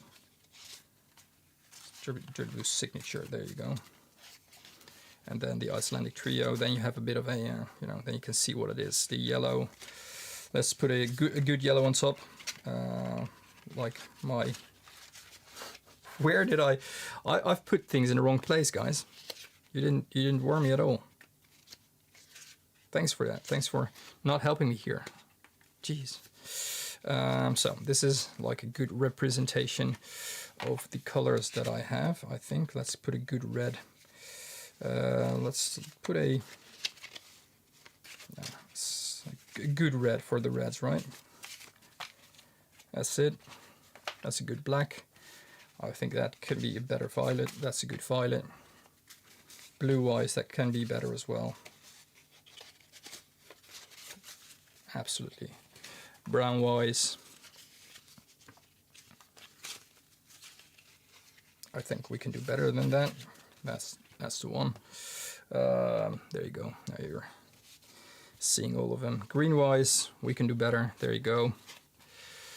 So green pigments, orange pigments, yellow pigments, red pigments, black pigments, violet pigments, brown pigments, blue pigments, natural earths, mixes, and these are cyans, or some things that can be used as a cyan for the blues. So there you go.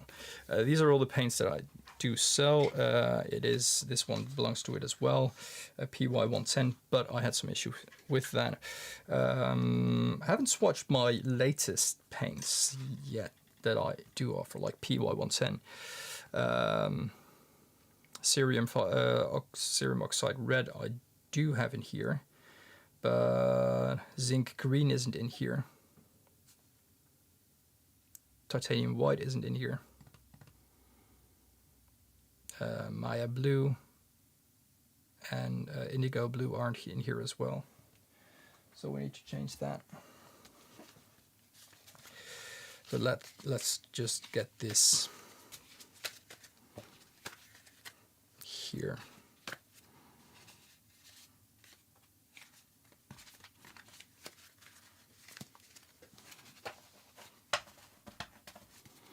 Now there's some sort of order in it, kind of.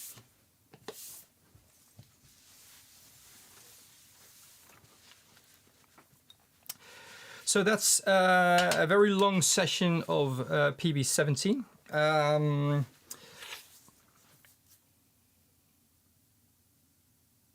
What I forgot to mention last stream on Wednesday was, do I have PV88? No, but I think you mean PR88, which is Thioindigo violet. Thioindigo violet. It's PR88, yeah. I do have Thioindigo red and Thioindigo violets, yes. I do not really offer them in my shop because those are extinct pigments, discontinued pigments, and I don't have a lot of it. So as for now, I'm not offering them. When I get like everything streamlined as I wanted to, and it's taking a lot longer than I want to, but I just need to take my time for myself mentally. I have plans to open up a tier in YouTube to become a YouTube member, where you also get paints maybe like 4 times a year. Maybe I'm going to do that as a Patreon. Maybe that's going to go via Ko-fi. Maybe that's going to go via a YouTube membership. I'm not quite sure how I wanna approach that, and what would be the best way. Oh wait, Sylvie, before you go.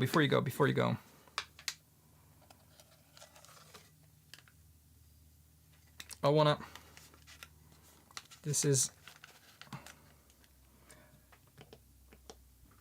I want to have a look if you can help me with this.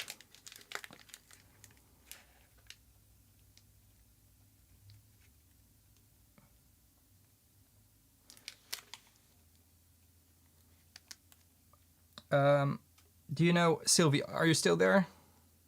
Hopefully you're still there. If you can tell me what Braunstein is. That's the only thing I can... I think that's an N. But this paper is literally just breaking if I touch it.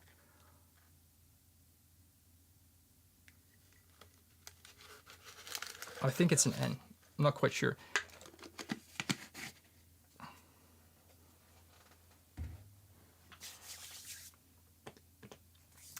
And if Sylvie isn't here anymore, we'll just look it up.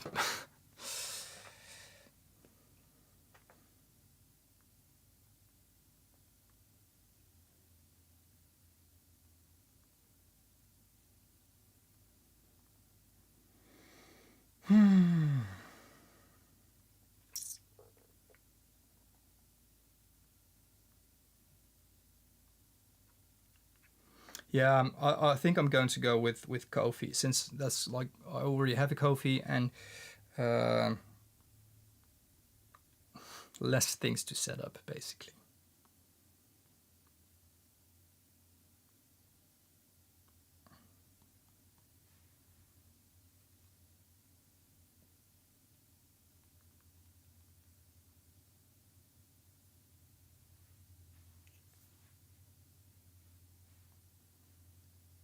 I can't find anything when I'm looking that up.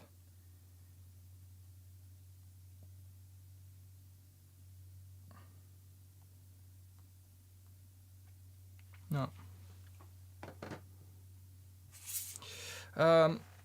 So yeah, that's PB17. PB17 is extinct. Yeah, Jay, you're absolutely right. But I do have enough of it. I'll have like a good amount of it. So I'm comfortable making and offering this. But there's more things like that I have, which, you know, other people don't have, or not a lot of it. So not only like extinct things, but zinc green is something you don't find very often. PBR11, PBR23 or PBR33 aren't things you see very often. Yintico is something that I think I'm currently the only one offering it. Cerium oxide red, for instance, or cerium maroon, that's it. Perylene green. Those are things that are going to be more accessible in the market, since places like Kramer are offering things like Perylene green, for instance, and Yintico red. They do offer it, but before that, you know, I was the only one offering that. Strontium violet is something you don't find a lot. You find them sometimes. Unfortunately, you do find them, and it's not unfortunate. Like, I don't wanna keep that all for myself. But, you know, I need to think as a business as well. But the accounts that are, or the makers, sellers, stores that I do find things like zinc green or strontium violet like that, are shops that I used to help in the past, getting some pigment samples of a certain pigment, and they started selling them before I could offer them, which was kind of working. They're not really working against me, but yeah. So you see that more often. I have the like the dry pigment of perylene green and perylene black, PBK32. But then again, you see companies like Guerra offering the pigment dispersion of it, which makes it more accessible to a larger audience for them. So you see more people are selling that as well. So there's nothing wrong with it. There's nothing wrong with competition, but for the things that I don't really see a lot, PB17 is one of them.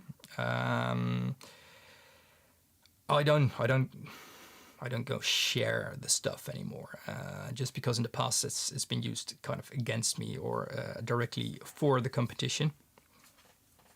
I don't mind helping anyone out. You know that. Sylvie is selling her paints as well, and I'm just publicly sharing my my finds, my experiences, and my the tips and tricks and everything. I don't mind doing that at all, but some pigments are like keeping those to myself a little bit, especially things like PR88, which I have. If you're interested, I can sell you a dot or a quarter pen. I have that. I still have some of them, I think, left from my extinct pigment project. But yeah, helping like others,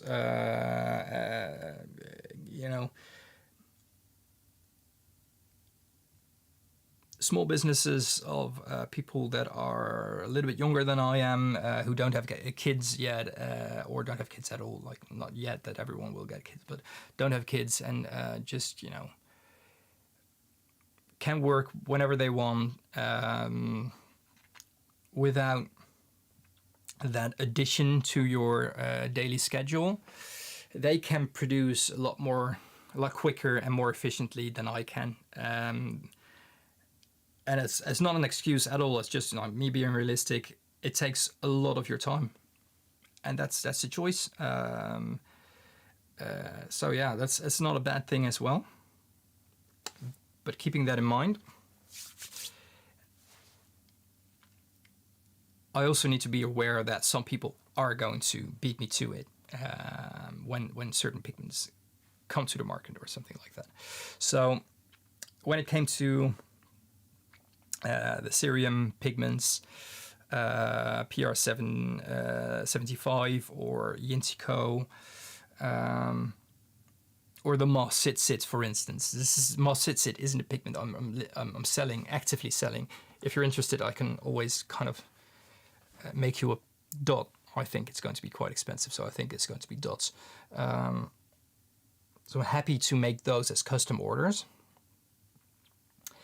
But putting them out online like this, I have it, I can make it, here is it, I'm going to share what it looks like. I need to be very aware of not only announcing things, but also sharing things, or otherwise people will beat me to it, because they probably have the time for it where I might not have.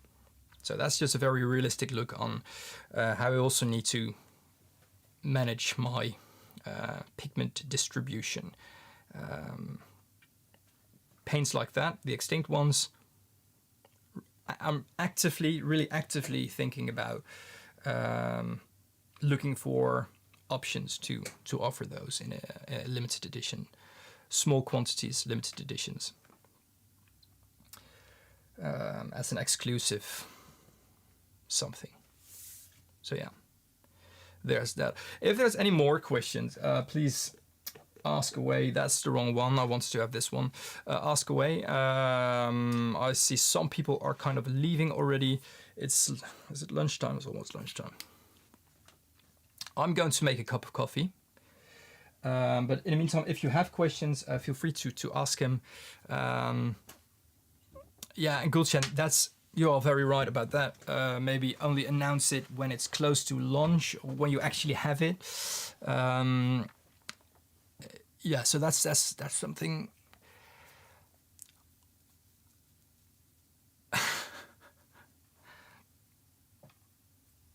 There's also an option.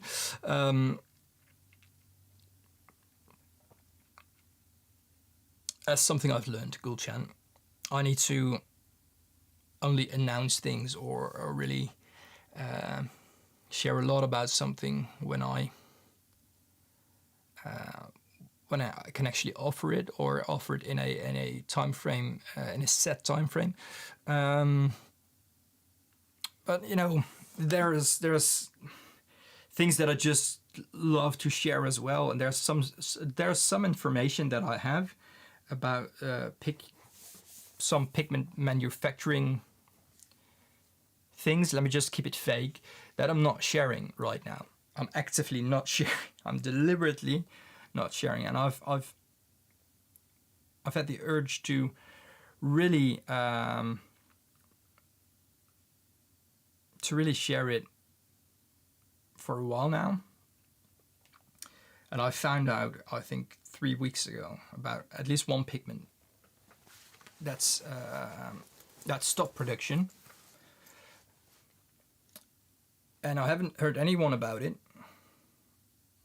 I haven't read anything about it. I haven't seen anything about it, and I'm keeping that to myself because I don't want others to stock up on the stuff. That's not selfish. That's just me as a business. I don't have the funds right now to stock up on it for a lifetime. But I do have a little bit of extra. So if it does fully run out, you know, you can get it from me. And I'm not sharing which pigment it is. I'm sorry.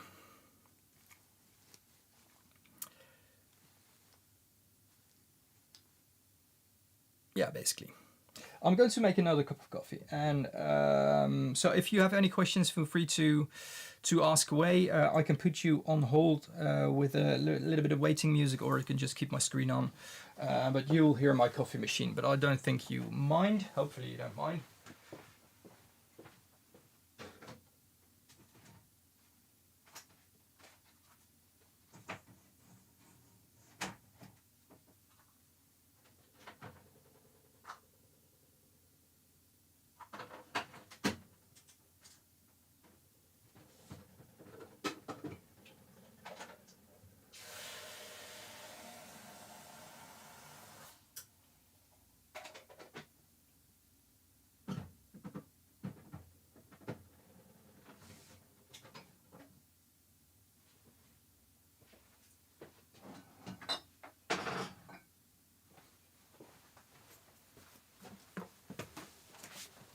Oh, Teddy. See you next time.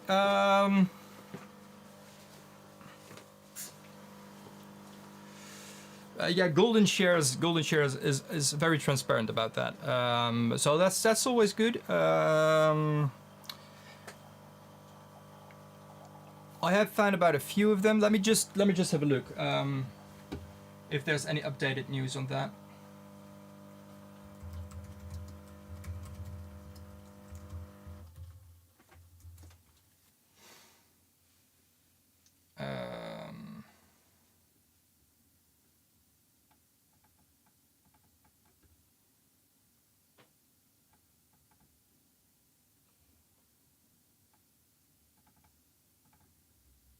Yeah, I think, you know, with golden,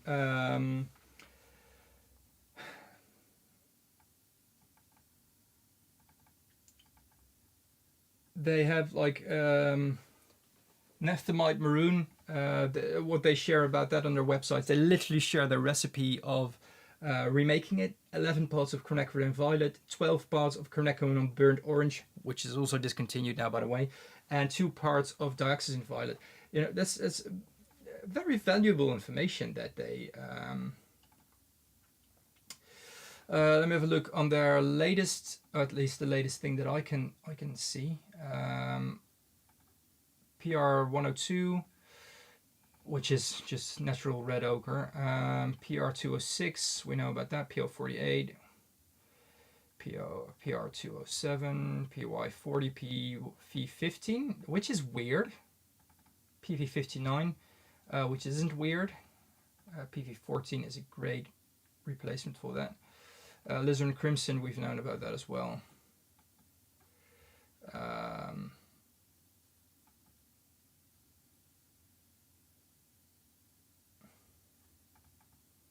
So where is this shared on their website? News, product discontinuation, about us. Let me have a look. Where is the news part? About us, community, resources, product support, paint articles. Paint articles? No. Where's the news?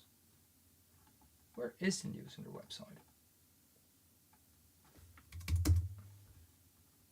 There's the news.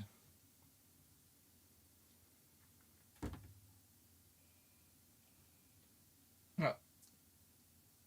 July 22nd, 2024 is the latest update that they've given. And in the chat, at least we are aware of all those, at least as far as I know, with our little community here. We're all aware of those.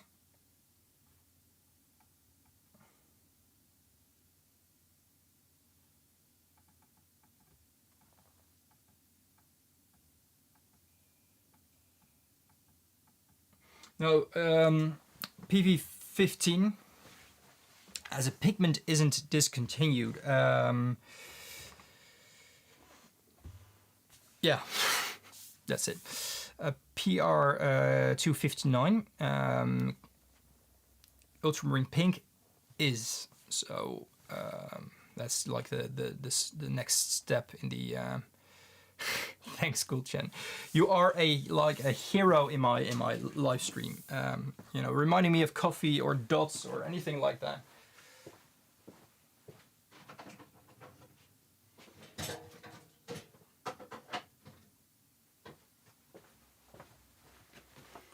If you want to apply for a job here where you work for free and just help me, you're very welcome to do so. I know I should have made that more appealing. But yeah, PB15 isn't something I've heard anywhere, apart from them stopping the. And this is in Core Artist Watercolor Ultramarine Pink has been discontinued, which is weird because it says Core Artist Watercolor Ultramarine Pink has been discontinued with PB15 no longer available. PR259 is ultramarine pink, and there are versions of PB15 that can be used as a very good alternative for it. So it's really weird that they say PB15 has been discontinued while PB259 has been discontinued. The entire production process of it is not available at basically any supplier anymore. As soon as I saw that news, it made sense to me because I love the version that Jackson sold, Jackson's art, and I've been referring to that version to a lot of people in the past who were interested in it. It's quite affordable. It was quite affordable. It's a very good ultramarine pink version. Unfortunately, it wasn't available. Like, it's out of stock. Keep me updated when it is. So I gave him a call. Like, it's been out of stock for a very long time, and I actually wanna, I wanna buy some extra, or at least, I'm referring to some people through my affiliate link, and they can't seem to buy it. What's happening? And it's out of production. So I gave Kramer a call as well, and no, it's discontinued. They stopped producing it like entirely. So they had a few bags of their version, which I ordered from them, just to get my hands on a little bit of the pigment, and I still had enough left of the version that I'm currently selling. I have enough of that left. It was a quite a cheap pigment, as our other ultramarines. So I always bought them in larger quantities.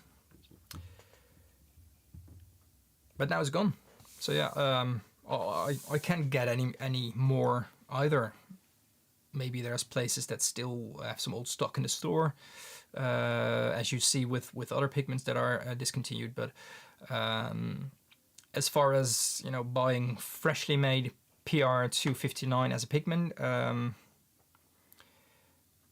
you need to have a little bit of luck with that to find a jar in a store, I think. Online, I haven't been able to find them.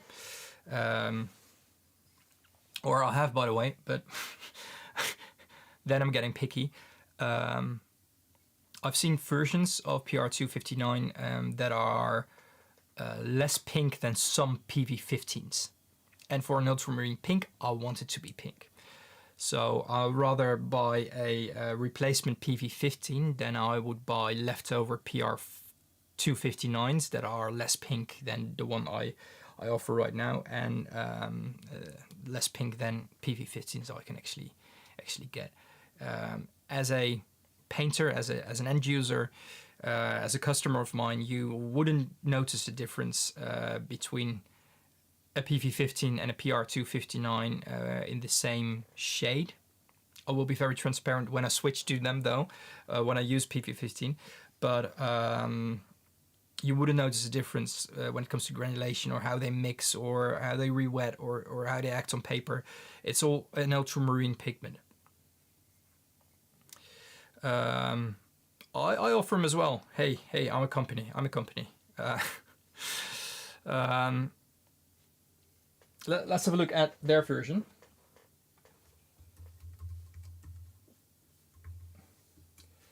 Let me have a look at spectral curves and share the screen with you. Do we have a little bit of... Oh, that's my... Sorry about that. Those are my daughters. But why is it not sharing that screen? Why is it doing that? I want you to be able to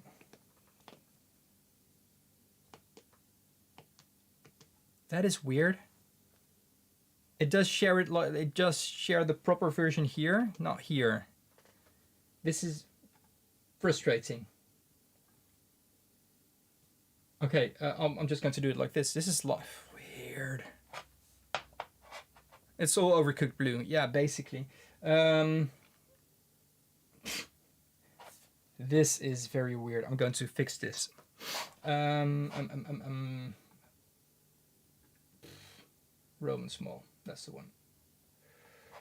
Roman small, and then we have ultramarine pink. I think here it is. There we go. Yeah, that's a nice version.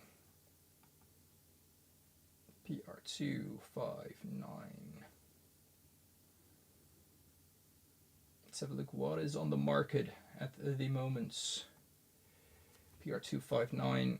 Agayo offers them. Izaro offers them. Old Holland offers, but that's just, this is a violet version, right? I'm sorry, I'm going to take away that. But this is way too violet for me. Roman Small has one. There's loads of small businesses that still offer it as well. I'm not sure if this is updated though.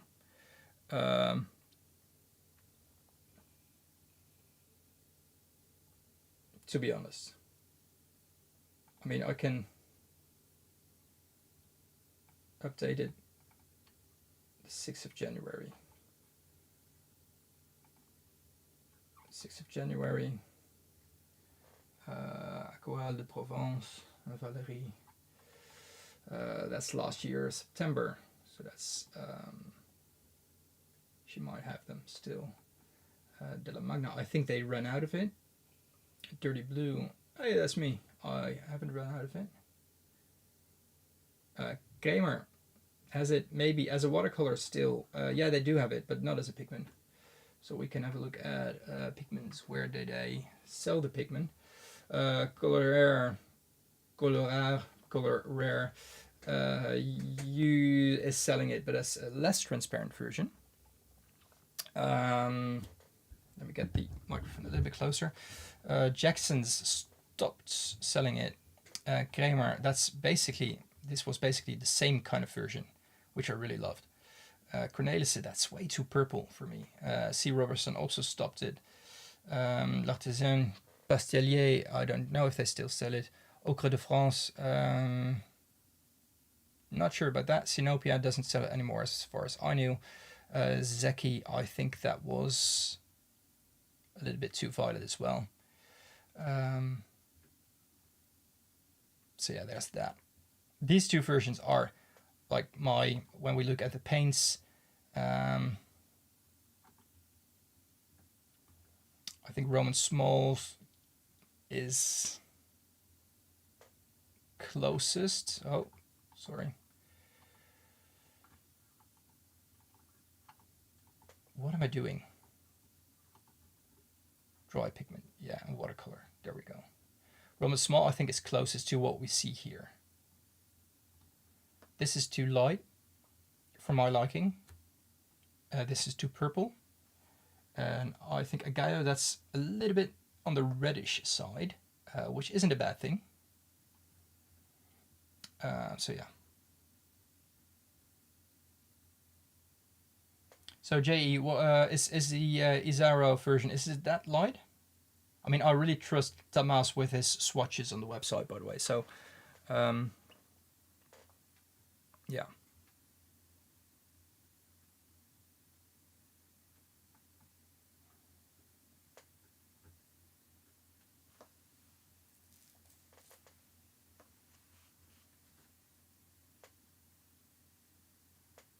Jackson still has the Izaro Roman Small and Agayo. Oh, I bent that, like the since they are quite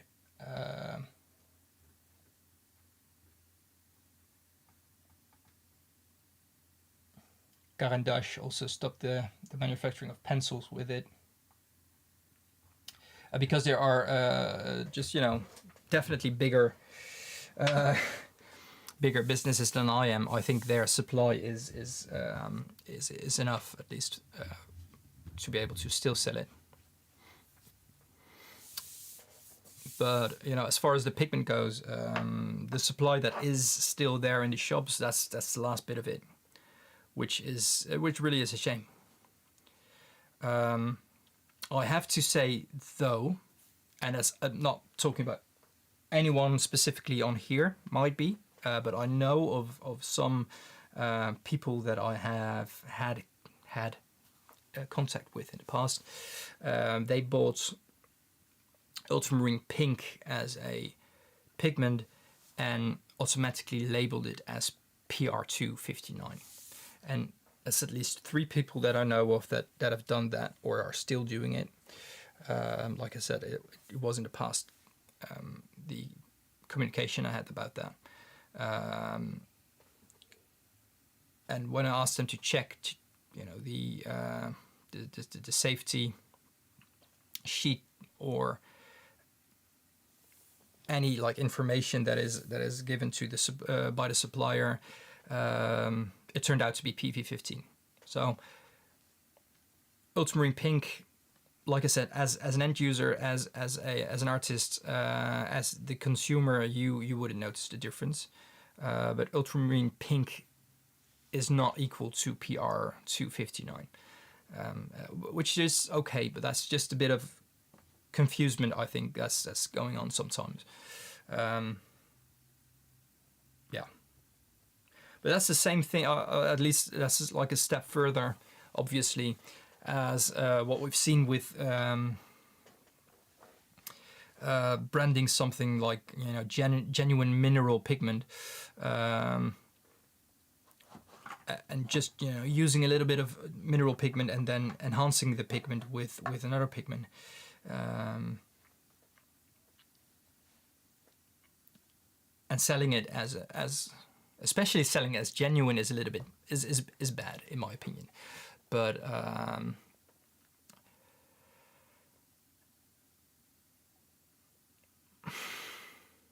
I think people, and I've seen sources of genuine amethyst pigment, and you know, it's always the amethyst with me. And this is, yes, absolutely Gulchen, but this is I'm talking paint makers, small paint makers here who buy pigments online, who buy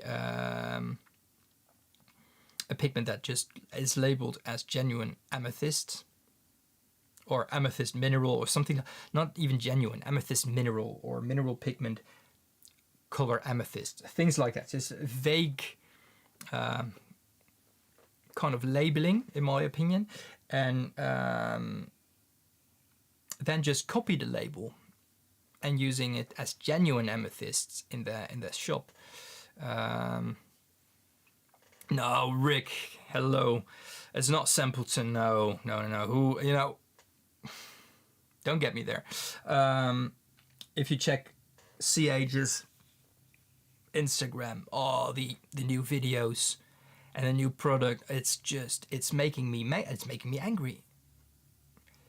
It's not even like you know, turning on the news and seeing what's going on in the US and anywhere in the world basically, but you know, every day it's the US. I think that's awful enough, but then opening Instagram and seeing Culture Hustle putting on a new video, I think that's even worse, which says a lot in this current situation in the world. Maybe it says a lot about me, but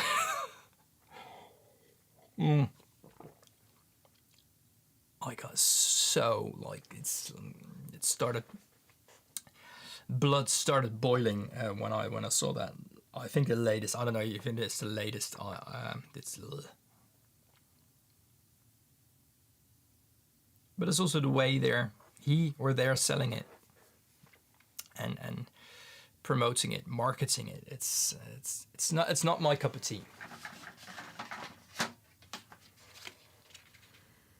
So these are zinc green and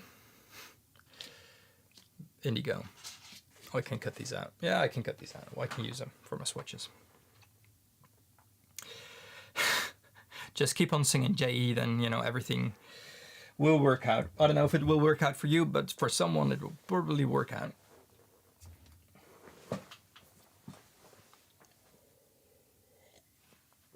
Yeah. So, any happy things to mention here, Rick? Are you in your morning, in your just waking up phase? Can you add anything to the conversation here?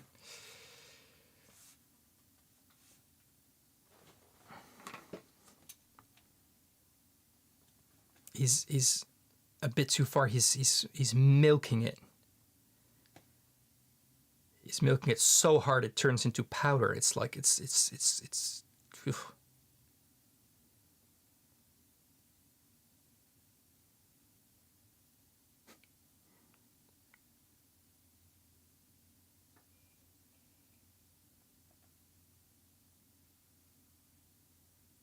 Ah, yeah. Well, unfortunately, loads of those ultramarines are discontinued. There are a few there have been a few more ultramarine manufacturers in the world, and they all used to have like their own kind of version of it. Although very similar, something is a little bit more red, something is a little bit more green. When it comes to ultramarine blue, for me it's kind of difficult to sell that. And let me just have a look if I can.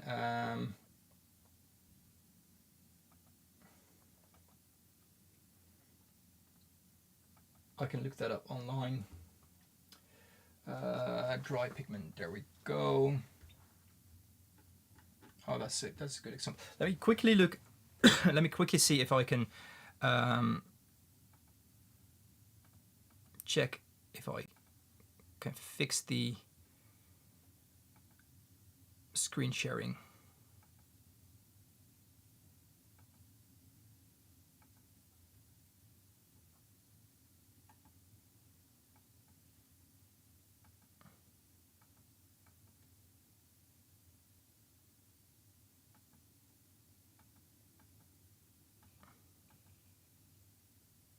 There we go. That should work, right? I think, hopefully. So let me... All days, welcome.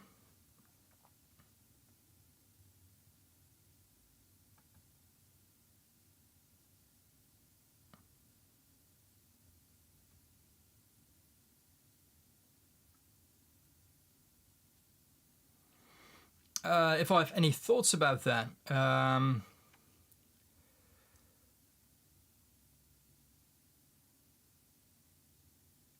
Sorry, I see Rick's coming. I'm trying to make sense of that. Well, their lapis, I mean, their lapis could be genuine, although it's very easy to enhance lapis lazuli with synthetic ultramarine. Now my screen sharing does work. These are ultramarine. Let me just get the microphone here. These are ultramarine pigments, and just dry pigments from pigment suppliers. As you can see here, just a little bit of information about the website. Tomas, the guy behind artistpigments.org, he swatches every pigment himself. So he makes its own little bit of paint out of every dry pigment, and he swatches it himself in a very meticulous and very precise method. So he has a consistency throughout all the swatches that he made. High respect for that, and the website. So you can see all the pigments that he swatched here, dry pigments, and the versions. So you see this is a little bit lighter than this. This is a little bit darker. This is a little bit more violet here, which is ultramarine violet. That makes sense, but it is PB29, as you can see there. This is a little bit darker, which makes sense. Ultramarine blue dark. This is just classic ultramarine, but it's like very similar throughout. Like on average, this is a little bit darker, but this is just regular ultramarine, no dark or anything. A little bit more intense, I think. Red shade makes sense, right? So.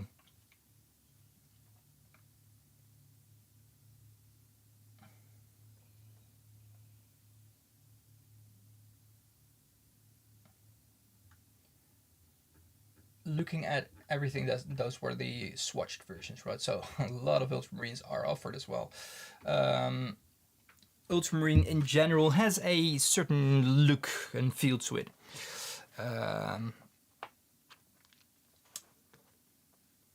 Having like a very old ultramarine, you know, from 1830 or 1840 or anything like just after it was synthesized, after it was discovered, is something very interesting to have, definitely.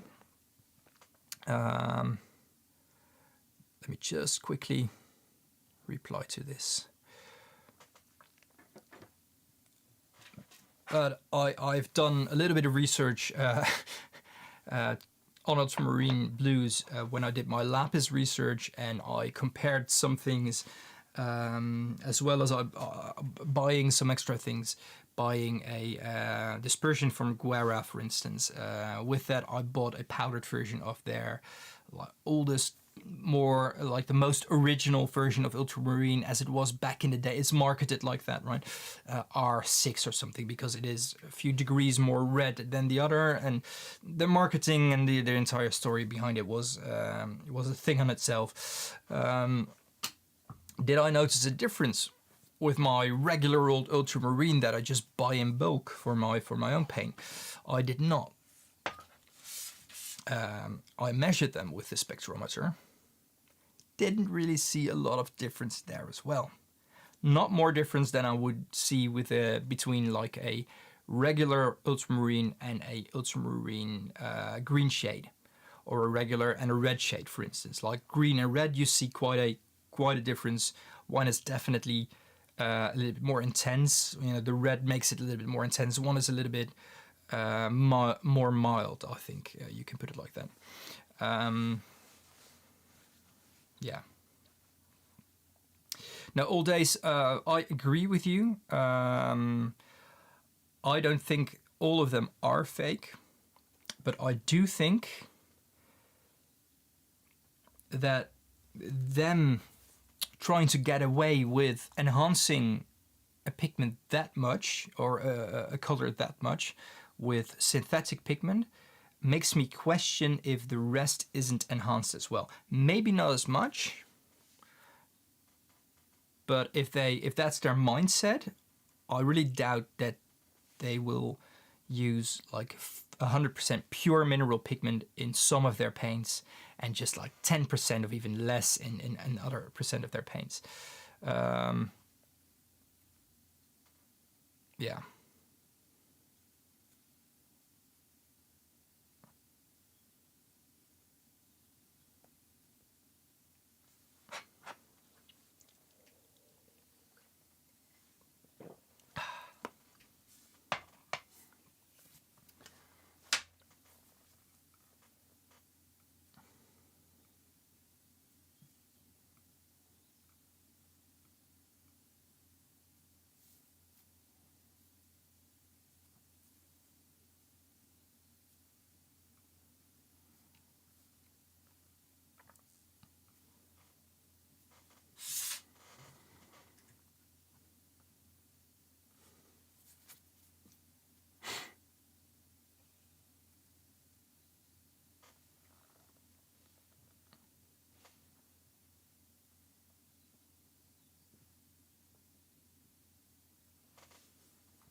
Oh, old days. I don't know if you've missed this. I said I don't think any of them are fully pure, because I don't think if you know, you start making paint with a mindset, let's just put like 5 or 10% of genuine mineral in it and enhance it with synthetic mineral, I don't think you'll, in the same range and same line of paint, you'll offer 100% pure pigment. It's like, for me, that, yeah, seems weird if you're working with one mindset and then, you know, have that much of a contrast.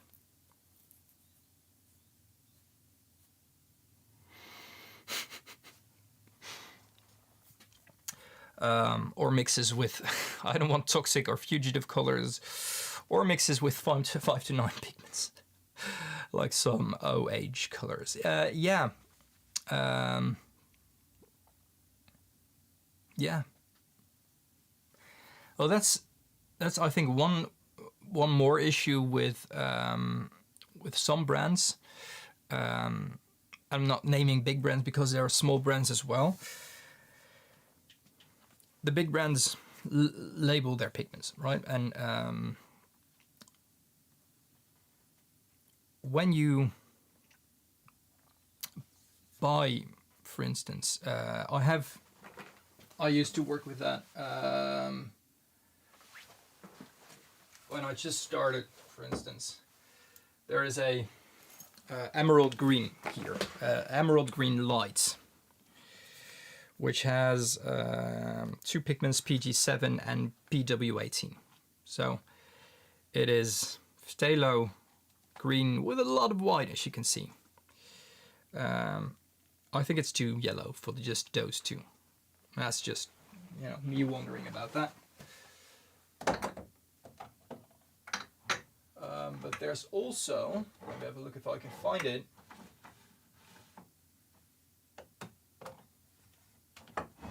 If I still have it around somewhere.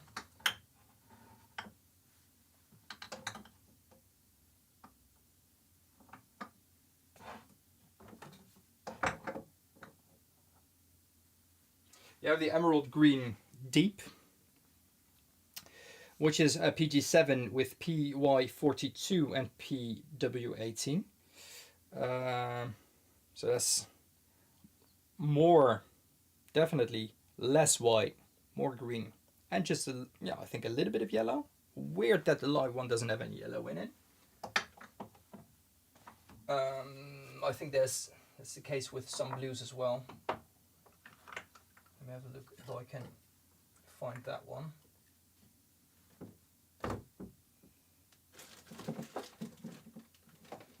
Can't find it here.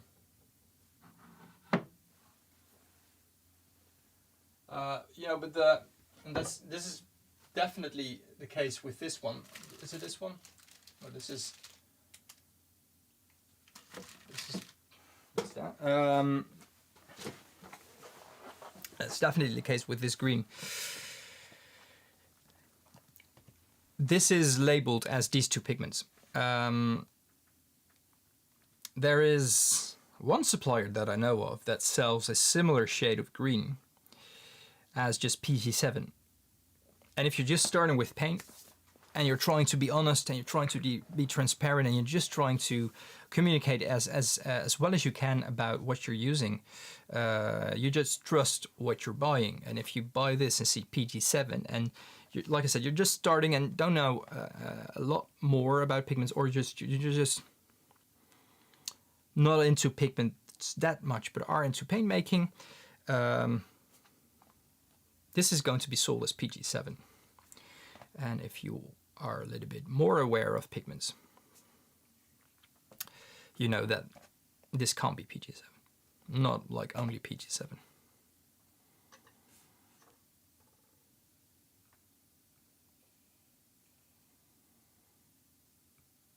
Yeah, this is the biggest issue, and they're not obligated. Is that the right word to mention fillers? I mean, by law, you don't have to mention fillers, so you can sell this PW18.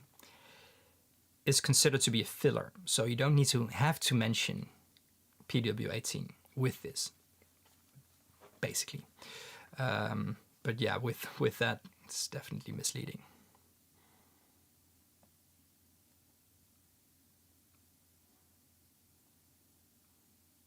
Can you recommend measuring spoon or show what you are using? I'm using. I'm looking to get better ones.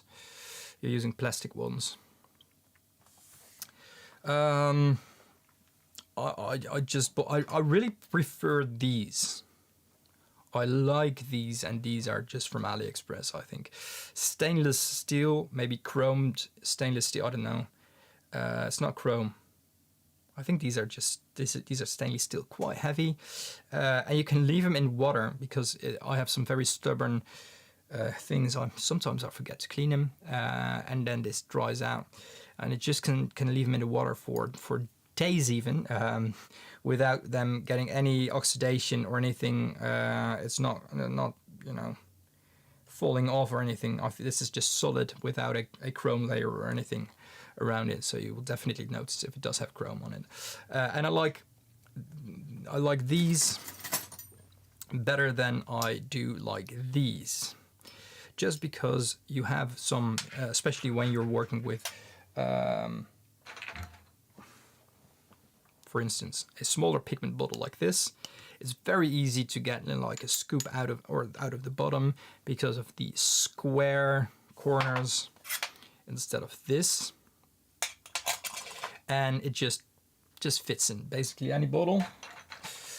So that's a very good question, very practical one as well. I prefer this. Very sturdy as well. There's not no way, but it's very hard to bend, whereas these are quite easy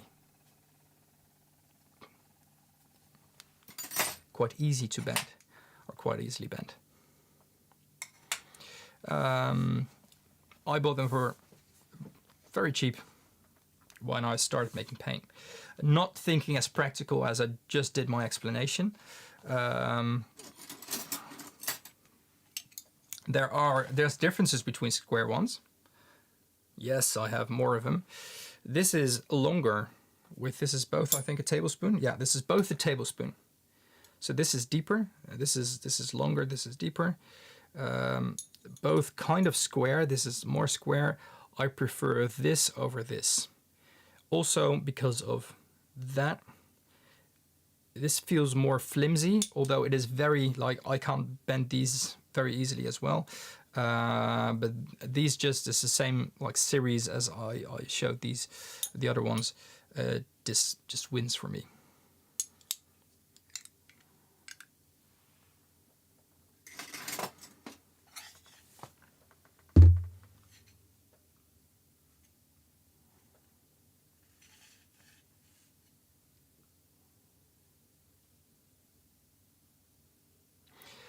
Wait, JE, let me just put this out. Can we all decide if mineral violet PB17 is actually toxic? Some argue manganese is an essential mineral for human health, but it is in the dose. So a tube of paint would be as toxic as PB33. That is a misconception. PB33 isn't particularly more toxic than any other manganese pigment. It's the production of PB33 and the toxic waste that gave, past tense, that was the issue. So PB33 isn't particularly a more toxic or harmful pigment than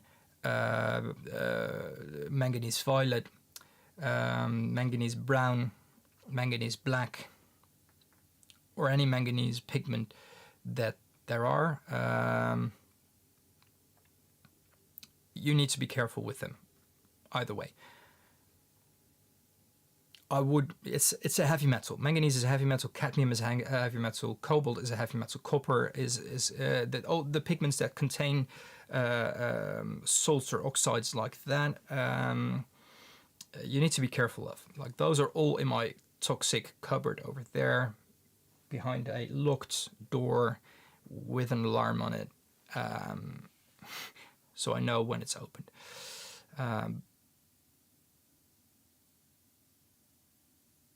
But yeah, so that's it. That's basically it. Rick, you had a PV23 that had phthalo blue mixture. It was a Lefranc oil tube color marketed as Egyptian violet. It was not quite as light fast as I found it through. Yes, I know that there's a... I don't know what other brand. Another brand also offers a phthalo dioxazine paint.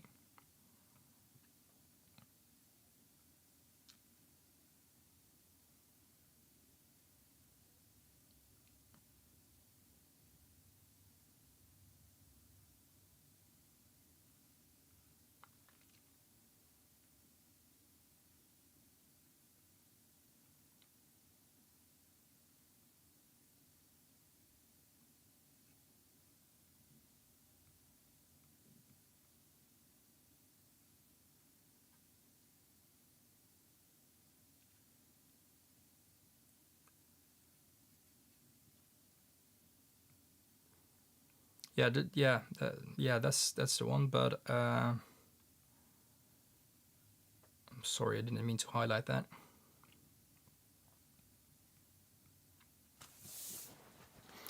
I'm going to continue, but I think I'm going to get lunch first, and which means I'm going to go offline. Thanks for everyone who was joining me and us during this early day, later morning live session. It is 1 o'clock almost here in the afternoon right now, so lunchtime. And you try to figure out what kind of paint it was. Try artistpigments.org. You can see single pigment and mixes that include the pigment that you knew it was in it, so you can look it up there. For now, that's it. I will continue making paint later on, but I won't do that during a live, because I will turn on music and my lives will be banned if I use music on YouTube, which is quite unfortunate. So I'm trying to look for a oh yeah, JE. Okay, no, let me mention. Let me absolutely. I'm making sure I'm going to ship yours before that time. But you said it was the 2nd of what April, beginning of April, that they are going to be put in effect. I don't want to discuss the terrorists. I hate the idea of them, but I do want to comfort you by trying to reassure you that that is going to be okay. But it's at least from my side to you, it's going to be okay. Whatever, how it influences my my business in the future, I'm not quite sure. That is something I am. Reciprocal tariffs. Oh yes. That's what I read. Yeah, reciprocal tariffs. But that's the idea behind that was like whatever is charged to the U.S. is going to be charged to the other part. Are there tariffs from, at least, I don't know if the European Union or the Netherlands are going to be considered as two different things in that case.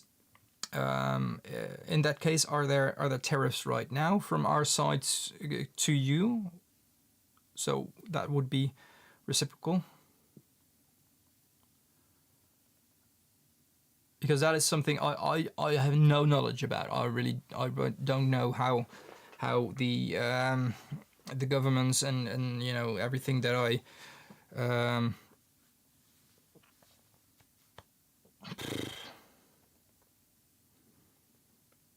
okay. That's going to completely past my not knowledge, but it's not part of my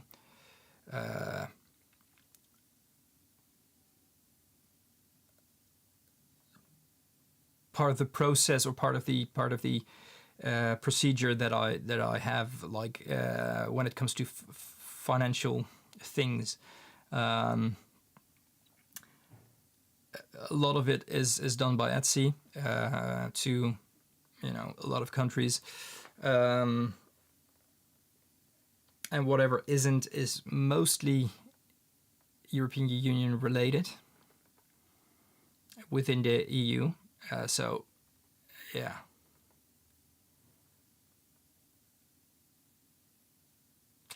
But I'll make sure your paints will be there, have crossed your border before that time. I'm going to be working very hard for that, to make sure that happens.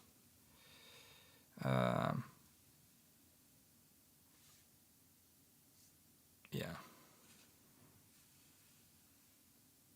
No, it's well, I think I need to ship way before that. It needs to have passed your border before that time, I think.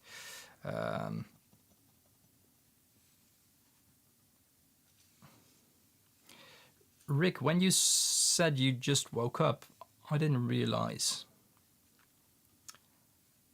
that it was you woke up in the middle of the night. Good morning.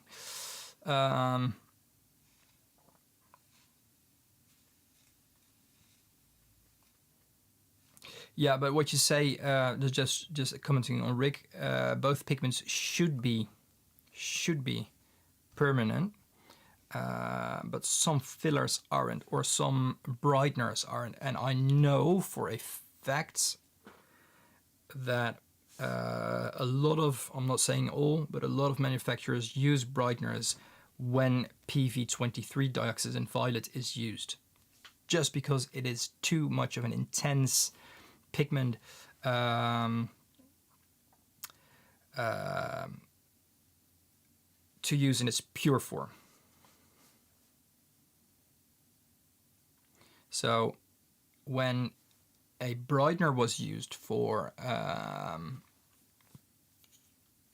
PB23, for instance, it could have been the broken down brightener from the UV that has changed the color, and not that the pigments aren't light fast, if that makes sense. Also, dioxazine violet isn't light fast, isn't perfectly light fast.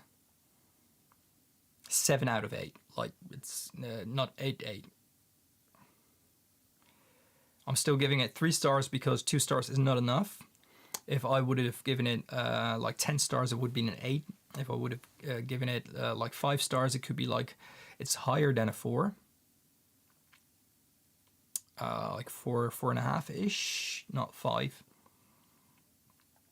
Which doesn't make sense if I say it would get a 8 if I would rate it out of 10, then I would give it a 4 when I rate it out of 5, so that wouldn't be fair. Okay, need to do math on that, but it's a 7 out of 8 when it comes to the blue wool skill, and so it's not perfectly light fast. And like I said, the brightener does play a role with that. So if you're using like a masked tone or a pure pigment, it is less prone to lose its color than when it has brighteners and fillers in it. And usually when a brightener is used, like it's a weird manufacturing thing, but when a brightener is used, you have more dry product that you need to use compared to pigment. More binder means you need to counteract the bronzing of the binder, which you need to add additives to it if you're not using any filler at all. That is even. So instead of just having a binder which consists out of a couple of ingredients and a pure pigment, you have a pigment with a brightener, with a binder with additives to counteract the extra binders so it doesn't bronze. When that's going to be too fluid, you add a little bit of filler to have the right consistency of the paint. Yeah, so that's what commercial paints are constantly doing, trying to get the right balance between that without feeling like too watered down, and still being something very profitable.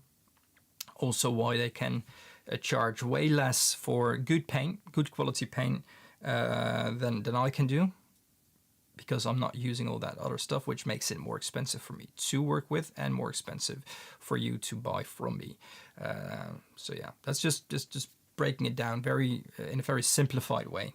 I think it's not oversimplified even. It's kind of accurate. Guys, I'm going to get lunch as well because my stomach is like making a sound already. It wants to eat. Thank you so much, everything, for joining. Ian, I'm so sorry for leaving when you just entered the chat, but I do suggest rewinding it because for at least after 15 minutes or so, I've been I have told a very interesting story about how I acquired Paris green, a few bags of Paris green in an old monastery. So if you're interested in that, watch the replay or rewind this current live to hear that.